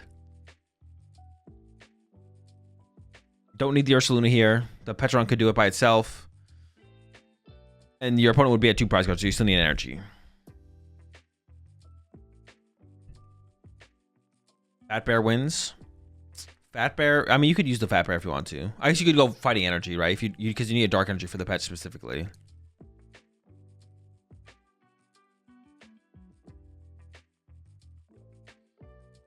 How many Azul's have we seen? I'm not sure. If Stadium was in play, I believe it would have survived. Even with the poison, though? I think the poison puts it over the top, right?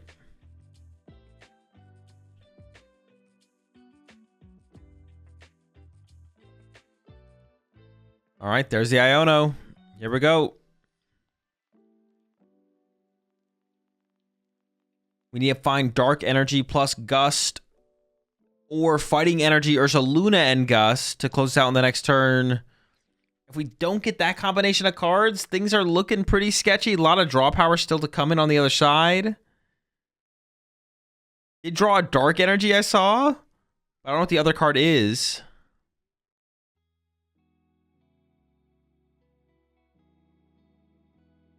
As for 3, and then we could retreat to Kangaskhan, draw 2 with Kangaskhan, and then patch the thing back to the active, I'm pretty sure. Needs to not draw Ursa or Fighting from Iono. Well, no, we still have the Petch, though, as well. The Absol on the right does have a Bravery Charm, yeah.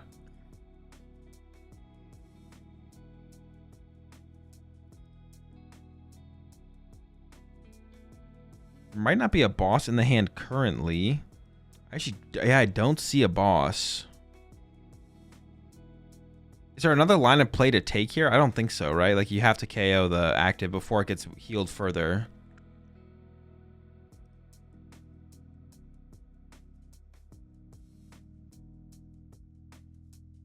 You know, putting the Lively in play. Still giving it some thought.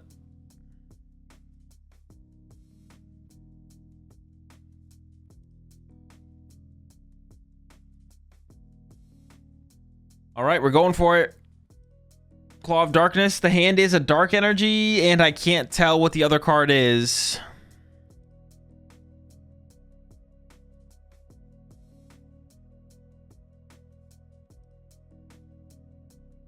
I'll still have the Kangaskhan to work with, of course, but we need a lot from very little draw power available. That is true. The Fez is in the discard pile, so we need like a Nitrous to get there. Town Store and Dark Energy. I mean, you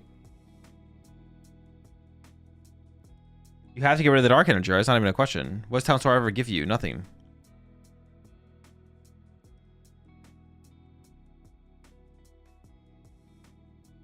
Okay, yeah. I think there is some good cards on the bottom of the deck, though, so the Town Store will allow a deck shuffle before committing to the Kangaskhan draw, potentially. Poison damage. Draw for turn is Yveltal. So depending on what's on the bottom of the deck, you want to shuffle it.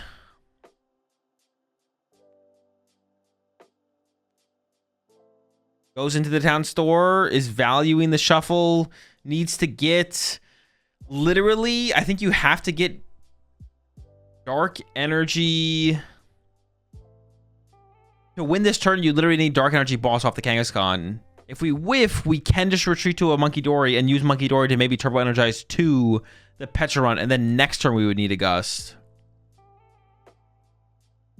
And then we have to hope our opponent does not have boss here. So pretty crazy draw here to get the dub.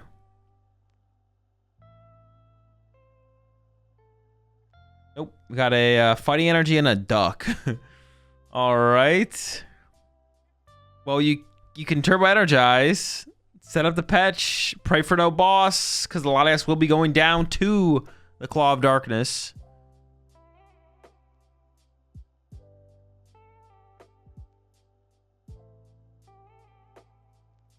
Also search out that Fighting Energy if there's another one left. There's not. Okay, over to the other side. There is no boss in the hand. They do have quite a big hand there, though.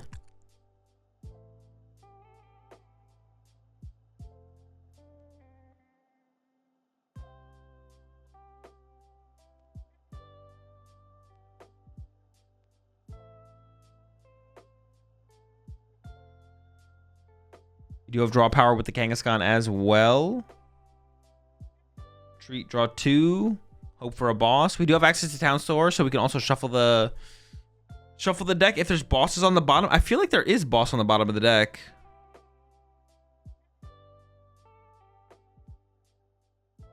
Even a thought. Goes with the Town Store shuffle.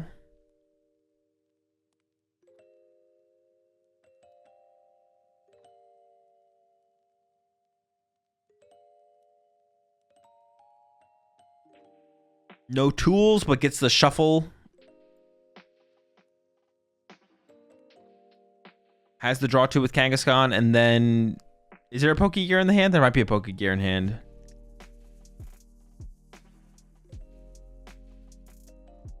If you whiff, you probably want to leave your own Monkey Dory in the active, I think. Or Kangaskhan. There's 2. Gosh, there's a million cards in this hand. Okay, Pokegear it is. Looking for the boss's orders.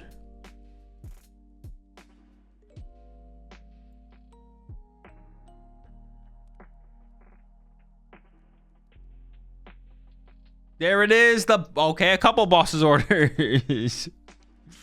Brings up the Latias, and we got Mega Absol moving to the finals.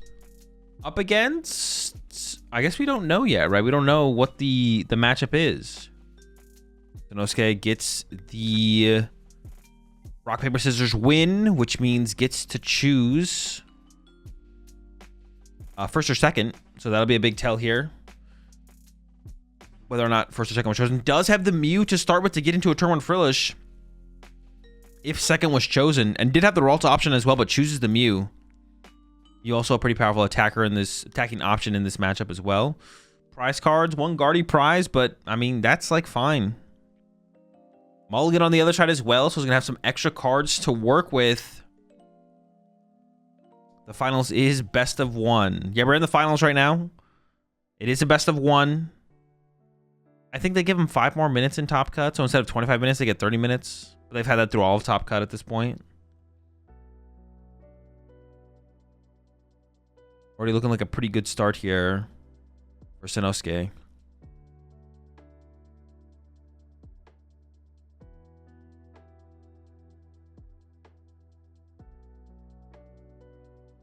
Serendipity start on the other side. Oh no, this could be a quick one. If we see a turn 1 Frillish, prize cards here. Latias's prize, Yveltal. Okay, nothing. Actually, the lack of Latias is kind of annoying. Yeah, I think the lack of Latias is pretty annoying, actually, to like be able to pivot into Kangaskhan. It's just like not possible. And the Yveltal is prized as well, so it'd have to be like a Petch Yveltal combo, I guess. The odds are already feeling stacked against Absol here. Do they get money? No, no cash prizing. They get like a victory card, stuff like that.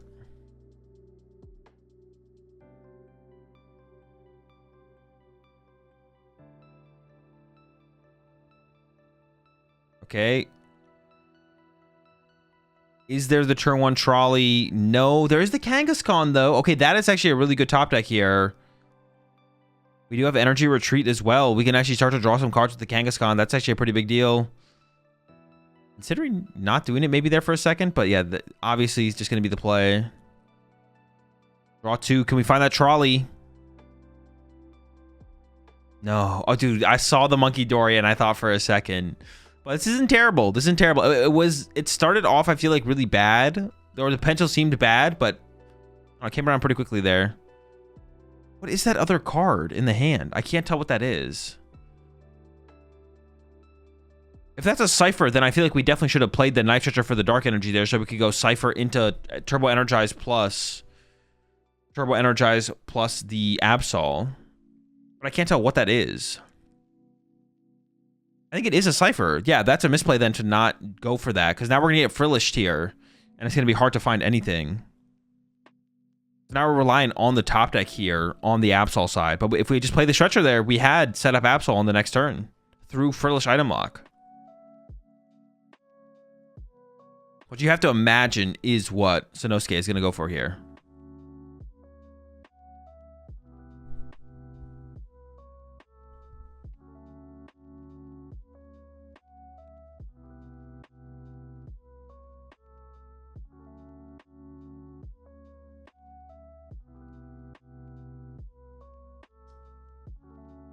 There's a grab off the artisan. Commits to the vessel as well. Just wants to get the energy established on the Frillish here. If there's a good top deck here on the other side, the item lock's not going to be as devastating, though. In Japan, you can't reorder your deck during checking, right? Yes, you're not allowed to change the order of the cards.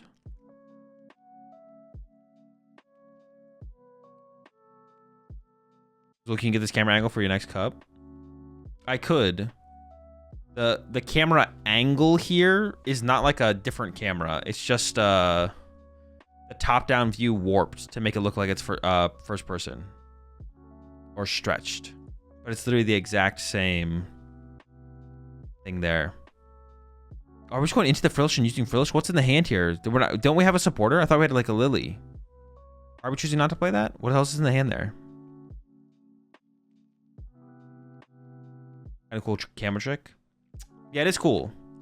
Oh my gosh, we top decked the dark energy, bro. Never. Do we actually top deck the dark there? Are we just never punished here? They didn't play the nitrogen last turn, and then, yep, just never punished. Keep getting away with it, man.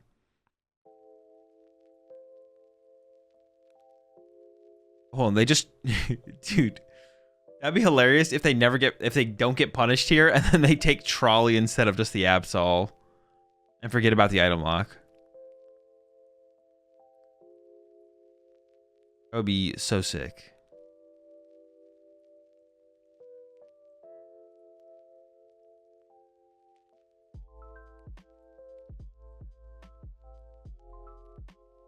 But it looks like is aware.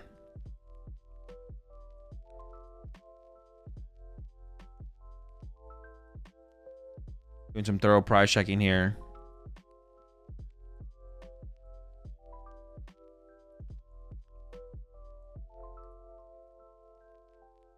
Yeah, not too much to cook here. Yep.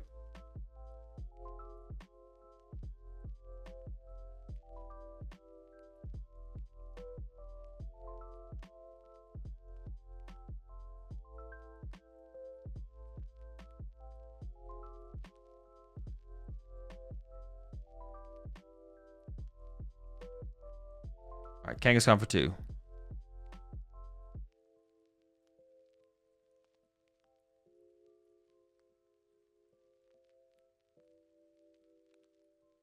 And we're good to go. The Mega Absol gets set up here.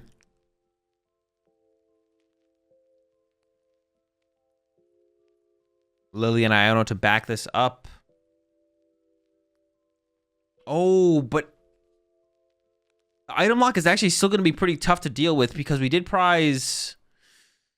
We prized Latias, but because of the item lock, we can't even if Latias was in the deck, it was going to be hard to find. There's only a Petron in the deck for us to be able to move the active here. So honestly, it's still going to be pretty tough to deal with the item lock here. It's still going to be able to make. We're still going to probably get stuck for a turn. Unless we're able to find the Petch off the Lily here. Penny. Penny would also be an option, I guess. We could try and draw into Penny. That could work. There's not one in hand, though, I don't think, right now. So you got to get Petch or Penny on this next turn. Yveltal prized, right? Yveltal is prized. We don't need the Yveltal, though, because you can just push up the Absol. Yeah, also needs the energy to attach. Good point. So I guess Penny solves both of those problems. But you're right. If we had used the Night Treacher, we'd have the energy in the hand here. Another result. Another result. Another Ralts. Wait, so what do we hold out for there? Because we had the Lily in the hand last turn. Was it literally just the dark energy?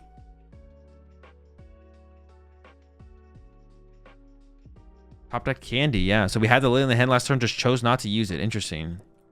So we held out for a turn to get the dark energy on a Monkey Dory. I don't know. That doesn't seem worth. Pretty good. Andy Gardevoir. Sure. Double Toot. What the heck kind of draw is that? And you can see he's cheesing, bro. He's like, wait a second. What the fuck is this? It's kind of broken. Just Candy Guardy. But what do you do with that, I guess? Like, you have double Candy Guardy here, actually. You could really just pop off. Look at Screamtail and punch the Absol. Well, I think we already used Artisan. You could play the other Ultra Ball to get Screamtail. Yeah, that is true. I was going to say, I think we already used Artisan to get a Ralts. Yeah, and there we go, tapping it to indicate that it's already been used there. Curious about the cards in hand. I think it is like 5 or 6. Clay said they couldn't stack in Japan. True.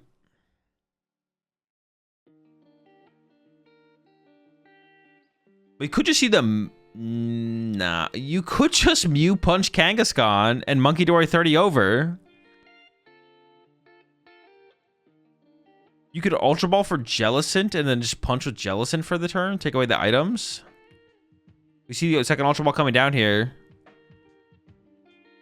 He's just going to settle for the Kirlia. We do get to draw with Mew here, actually, though. So now we can go evolve to Kirlia, Candy Guard for... I don't even know what the last card in the hand is.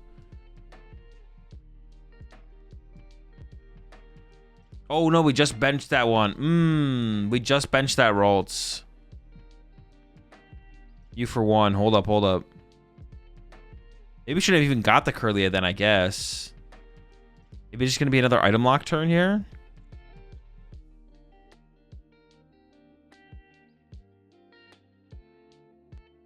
Okay.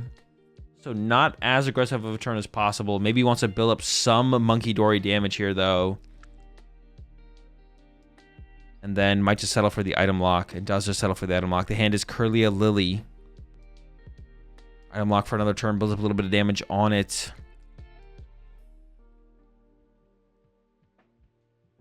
Body energy off the top deck.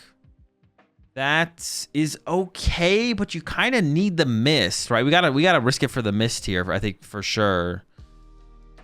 Because Absol Punch Frillish means we get KO'd by Mew double Monkey Dory. The longer we wait, the worse things get, of course. I mean, even as soon as next turn, things are gonna get pretty bad if like a Screamtail starts swinging on us, or honestly anything. Like, we're just kind of in trouble. But I mean, it is unlikely. But if we get Mist Petch off this Lily here, that I feel like we kind of need that here. Mist and Petch. Let's see.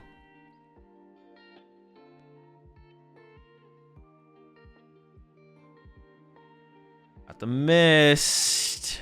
Kangaskhan for 2.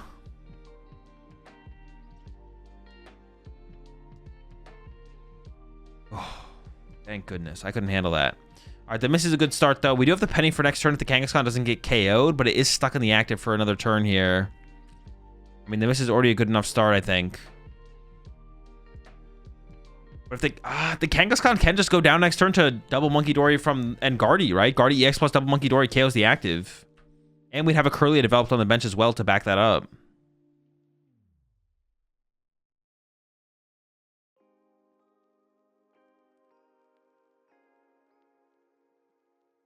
Evolve to Kirlia, and then there's the Lily. Did not activate the Artisan immediately for the Monkey Dory, so wants to see what happens off the Lily before committing to anything.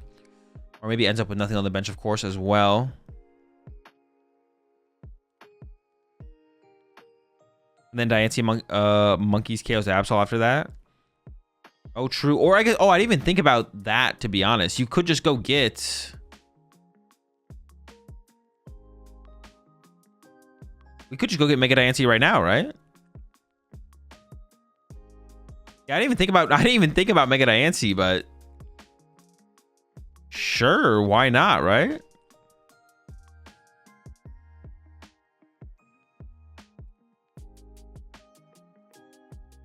Checks the psychic count. We'd have access to 4 psychics on the Mega Diancie, discarding 2 of them, leaving 2 on it. So even if our Guardy gets chased and we can't find another Guardy, we'd be able to attack on the next turn.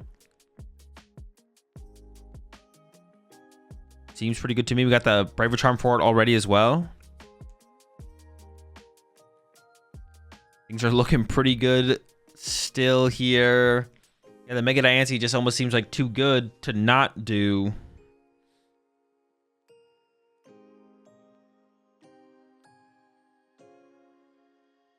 Yep. Diancie gets set up here. It's energy active.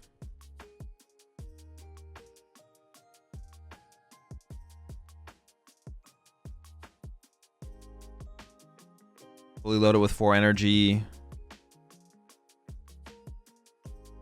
And move some damage over to the other side of it. Like, we could put 30 on the Absol. But then this is just going to get moved back, I feel like.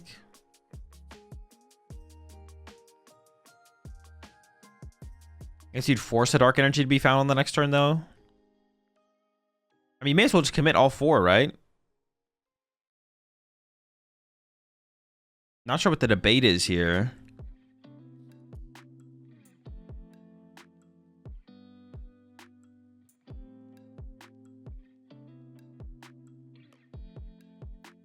Moves 30 off of it.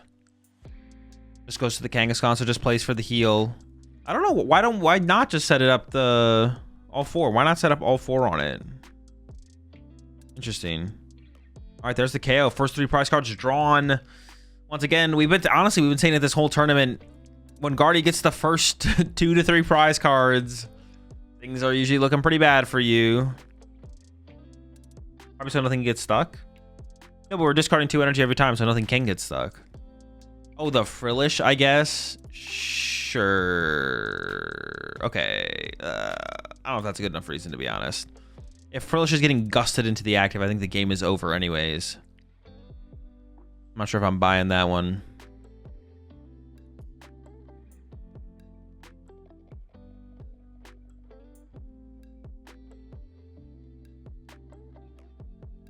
Well, actually, I don't know. What do we do here?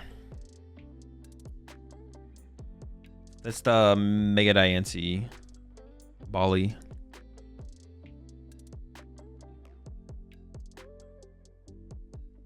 I mean, it almost feels like we have to punch the Mega Diancie, right? Iono, Countercatcher, Guardian, Prey. Okay, sure. Actually, I don't hate that. Sure. Yeah, Iono, Countercatcher, Guardian. There is a Curly on the bench. There is Mew in play.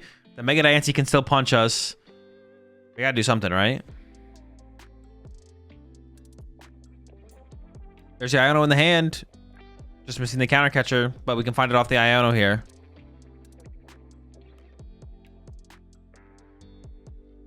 Gonna commit to the Fez draw first. Maybe you try and find the Petron to attach to this turn as well, possibly.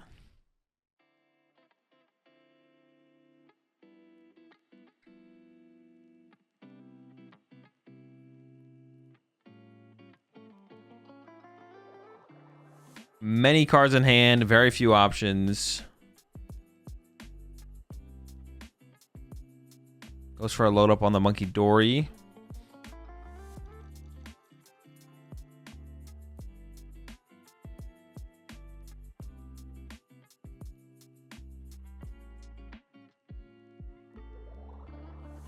Throws out the Lively. Okay, that does limit the attacking options potentially. Or like follow up to like a Monkey Dory, stuff like that. Seems decent. Still kind of stressing about the situation though, it looks like. It does also give the Mega Diancie more HP. It looks like maybe it's considering Boss instead. I guess this means you don't get KO'd by double Monkey Dory Guardy, right? But it doesn't feel like we're in that good of a spot still. And also there could be a stadium bump, I guess. Goes for the Boss on the Monkey Dory? Dude, that is too slow. That can't... No. That is so miserably slow. There's no way this is good enough. Yeah, there's no way that's correct. You have to do something faster than that.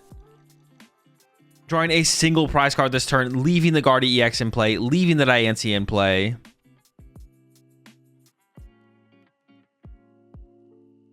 Ball of Darkness here gets a knockout. I mean, it's got to be the Night Stretcher, I think. There's an argument for the Iono, maybe, but second Monkey Dory's already set up, ready to go. Yeah. Maybe there's maybe an argument to get rid of the Iono here, I guess, but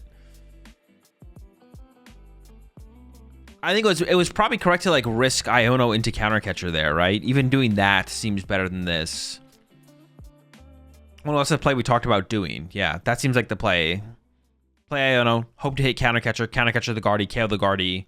This play is just not that impactful at all.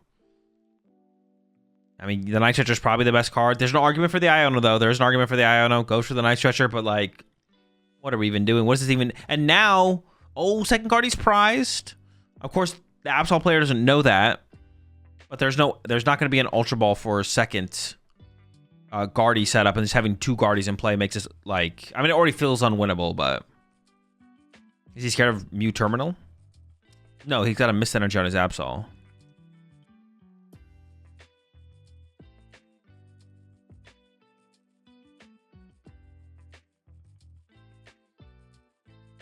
Hit him with the Eeny, Meeny, Miny, Mo.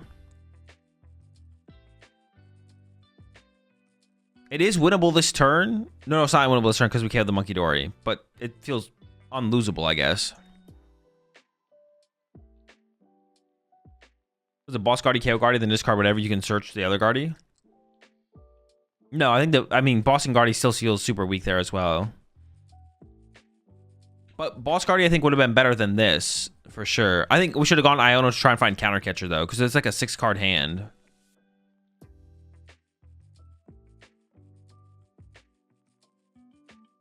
Guardy player just attacks with Mew now and rips a card, surely.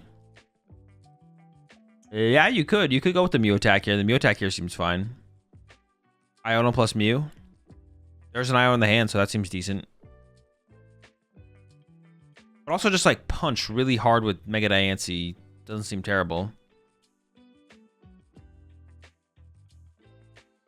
Iono's not even like that impactful though, because it's still 5 prize cards left, so. But maybe we're just holding the hand here, actually. We'll see. There's a retreat to the Diancie. We haven't played a supporter yet. Committed to the Diancie punch.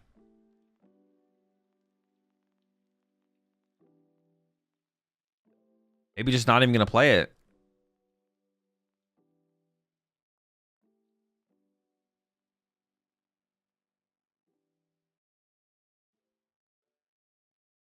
Loads up only that 1 extra.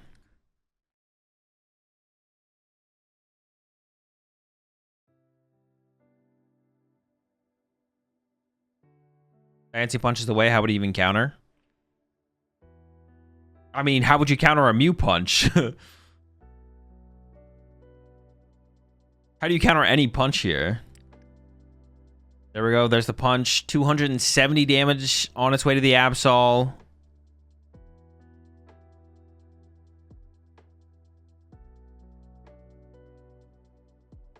I mean, they're going for they're checking their discard pile here. Do they have a play? Got a Penny now, I guess. That's the way it feels. Yeah, but Penny is, once again, that's like so slow. The Penny is so miserably slow.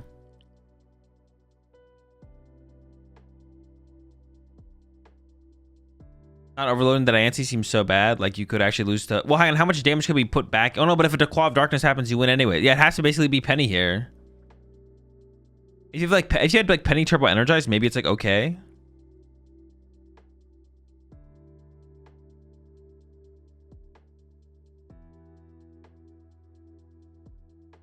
I guess in this situation, though, actually the Gust on the Guardy is pretty effective here because there's a Nitro Dragon and the second Guardy is prized. So Gust KO Guardy here could actually do it.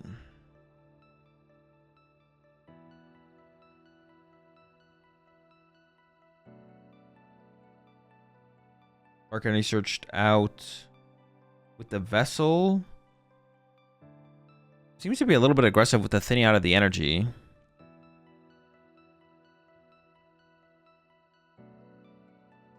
Thinking about the Night Stretcher. I don't even know what's priced to get off this, to be honest. Kangaskhan? Are we going to Penny into Kangaskhan?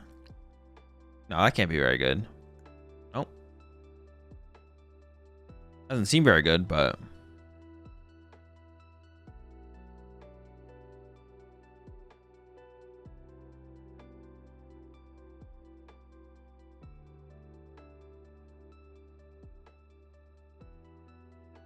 And move some damage off with the Monkey Dories to begin with. Is it just going to end up on the active here? Or are we going to move 6 to the active? Oh, wait. We can actually KO the Frillish. Oh, no, but then we're not attaching to Absol for turn, so it's not even that good.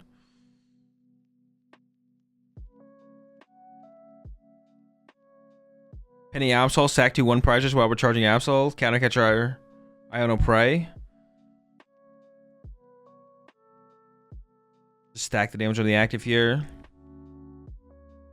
There's no line. It does seem lineless. Another 3 to the active. We're still not KOing this thing, right? We're not there. Mega Kangaskhan being put into play, which means once again.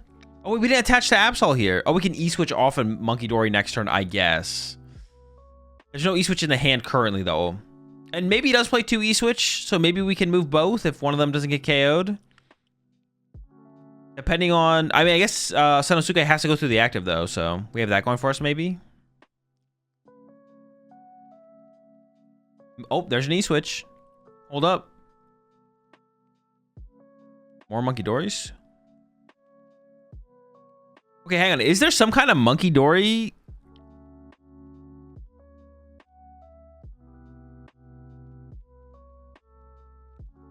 No, because you're hitting for 240 on the active. That's too much damage to overcome with just Monkey Dories. I was like thinking if there was like some way to like win the game by just like walling. That doesn't exist though. We hit too hard.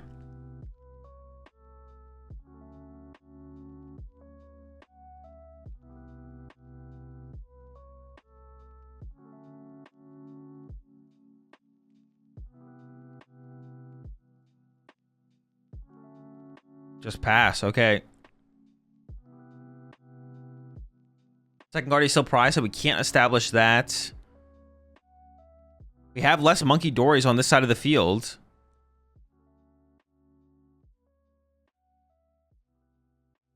Monkey Dory 30 from the active to the Kangaskhan. And then might just attack to 70 total on the active. Once again, no threat on the other side of the field yet. There's another penny in the hand, so we can see the Kangaskhan get penny out of play next turn. Then we bench the Absol. Attack with Mew. True. I mean, yeah, I guess you could just go for it. Is there a reason to not go for it? I guess is the better question, right? Maybe just going for the win is just the better play, right? You have a chance of winning.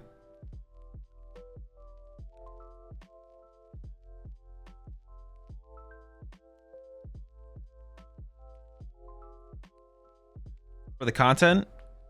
Definitely for the content. It's worth it for the content for sure, at the very least. How much damage is on Diancie? A hundo. That's all so far behind. You can just go for the win.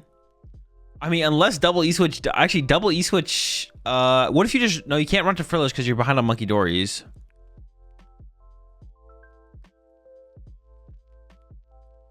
Just punching. But then double E-switch does become real, right? There was a Turo in hand, so we could open up a bench space there. Get that Frillish out of play. Actually, do we really want this Frillish just to be a free prize card?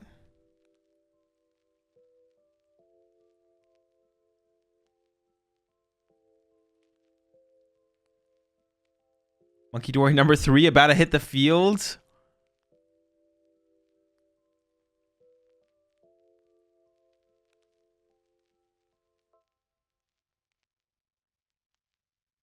We can reset the Kangaskhan. But is eyeing up the Cypher instead, it looks like. I don't know what we'd get off Cypher here. The Kangaskhan's stuck in the active. We don't have room for Absol and Petch or Latias. Was that Monkey Dory bench just a mistake? Because now we have to penny, right? We don't have a way to move this thing out of the active. Unless you got Petch and you petched up Fez and then healed 90 off this thing. Oh, what if you went... What if you attach to Monkey Dory, get Petch, Petch Fez, get Petch E-switch off Kangaskhan, move 9 to Kirlia, and then next turn double E-switch off Monkey Dory after moving 9 more off Kangaskhan, attach Iono, counter catcher KO, Guardy KO, Kirlia. The thing is, we have to grab Petch now.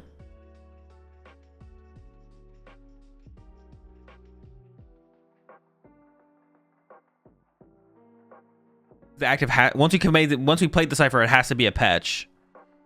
He actually has that in hand. That is a line, right? Maybe there's some other way to do the KOs as well, though. Maybe you don't have to wipe the guardies off the field. Is that... I don't know if that's necessary. Okay, we're not penny into terminal. We had E-switch. Dory attach E-switch penny terminal.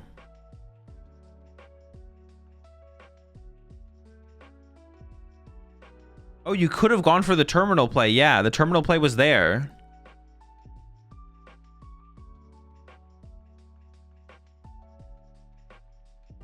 I don't know what he's stressing about anymore. He doesn't have a choice. Like, he's stressing, but he literally has zero choices. This is literally what you have to do. But this loses to Turo Screamtail, and there is a Turo in the hand. I don't know if we have the Screamtail, though.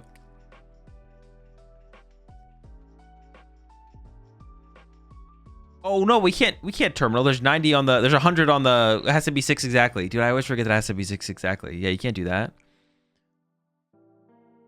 Does he lose to Turo Tail now? I don't know. How much damage is on this thing? Oh, we're stacking the Diancie here. Well, stacking the Diancie doesn't seem very good, right? Doesn't it need to be like stack the Curlia? I thought stack the Curlia was always the play here. Or you can remove the other Monkey Dory from play, I guess, maybe. Wait, but our Fez can get KO'd this turn. No, we plan for that to happen. We plan for that to happen. This is part of the plan. This is part of the plan. It's part of the plan. As long as we have 2 E-switch. Wait, then should we even put the Braver Charm on the active? That kind of seems like a waste of a Braver Charm, right?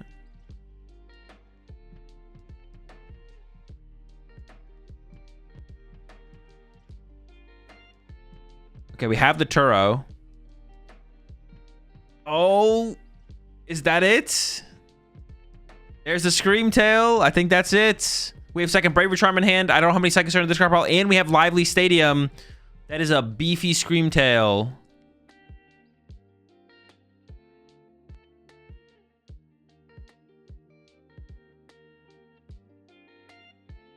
Wait, are we not there yet? Maybe not quite yet.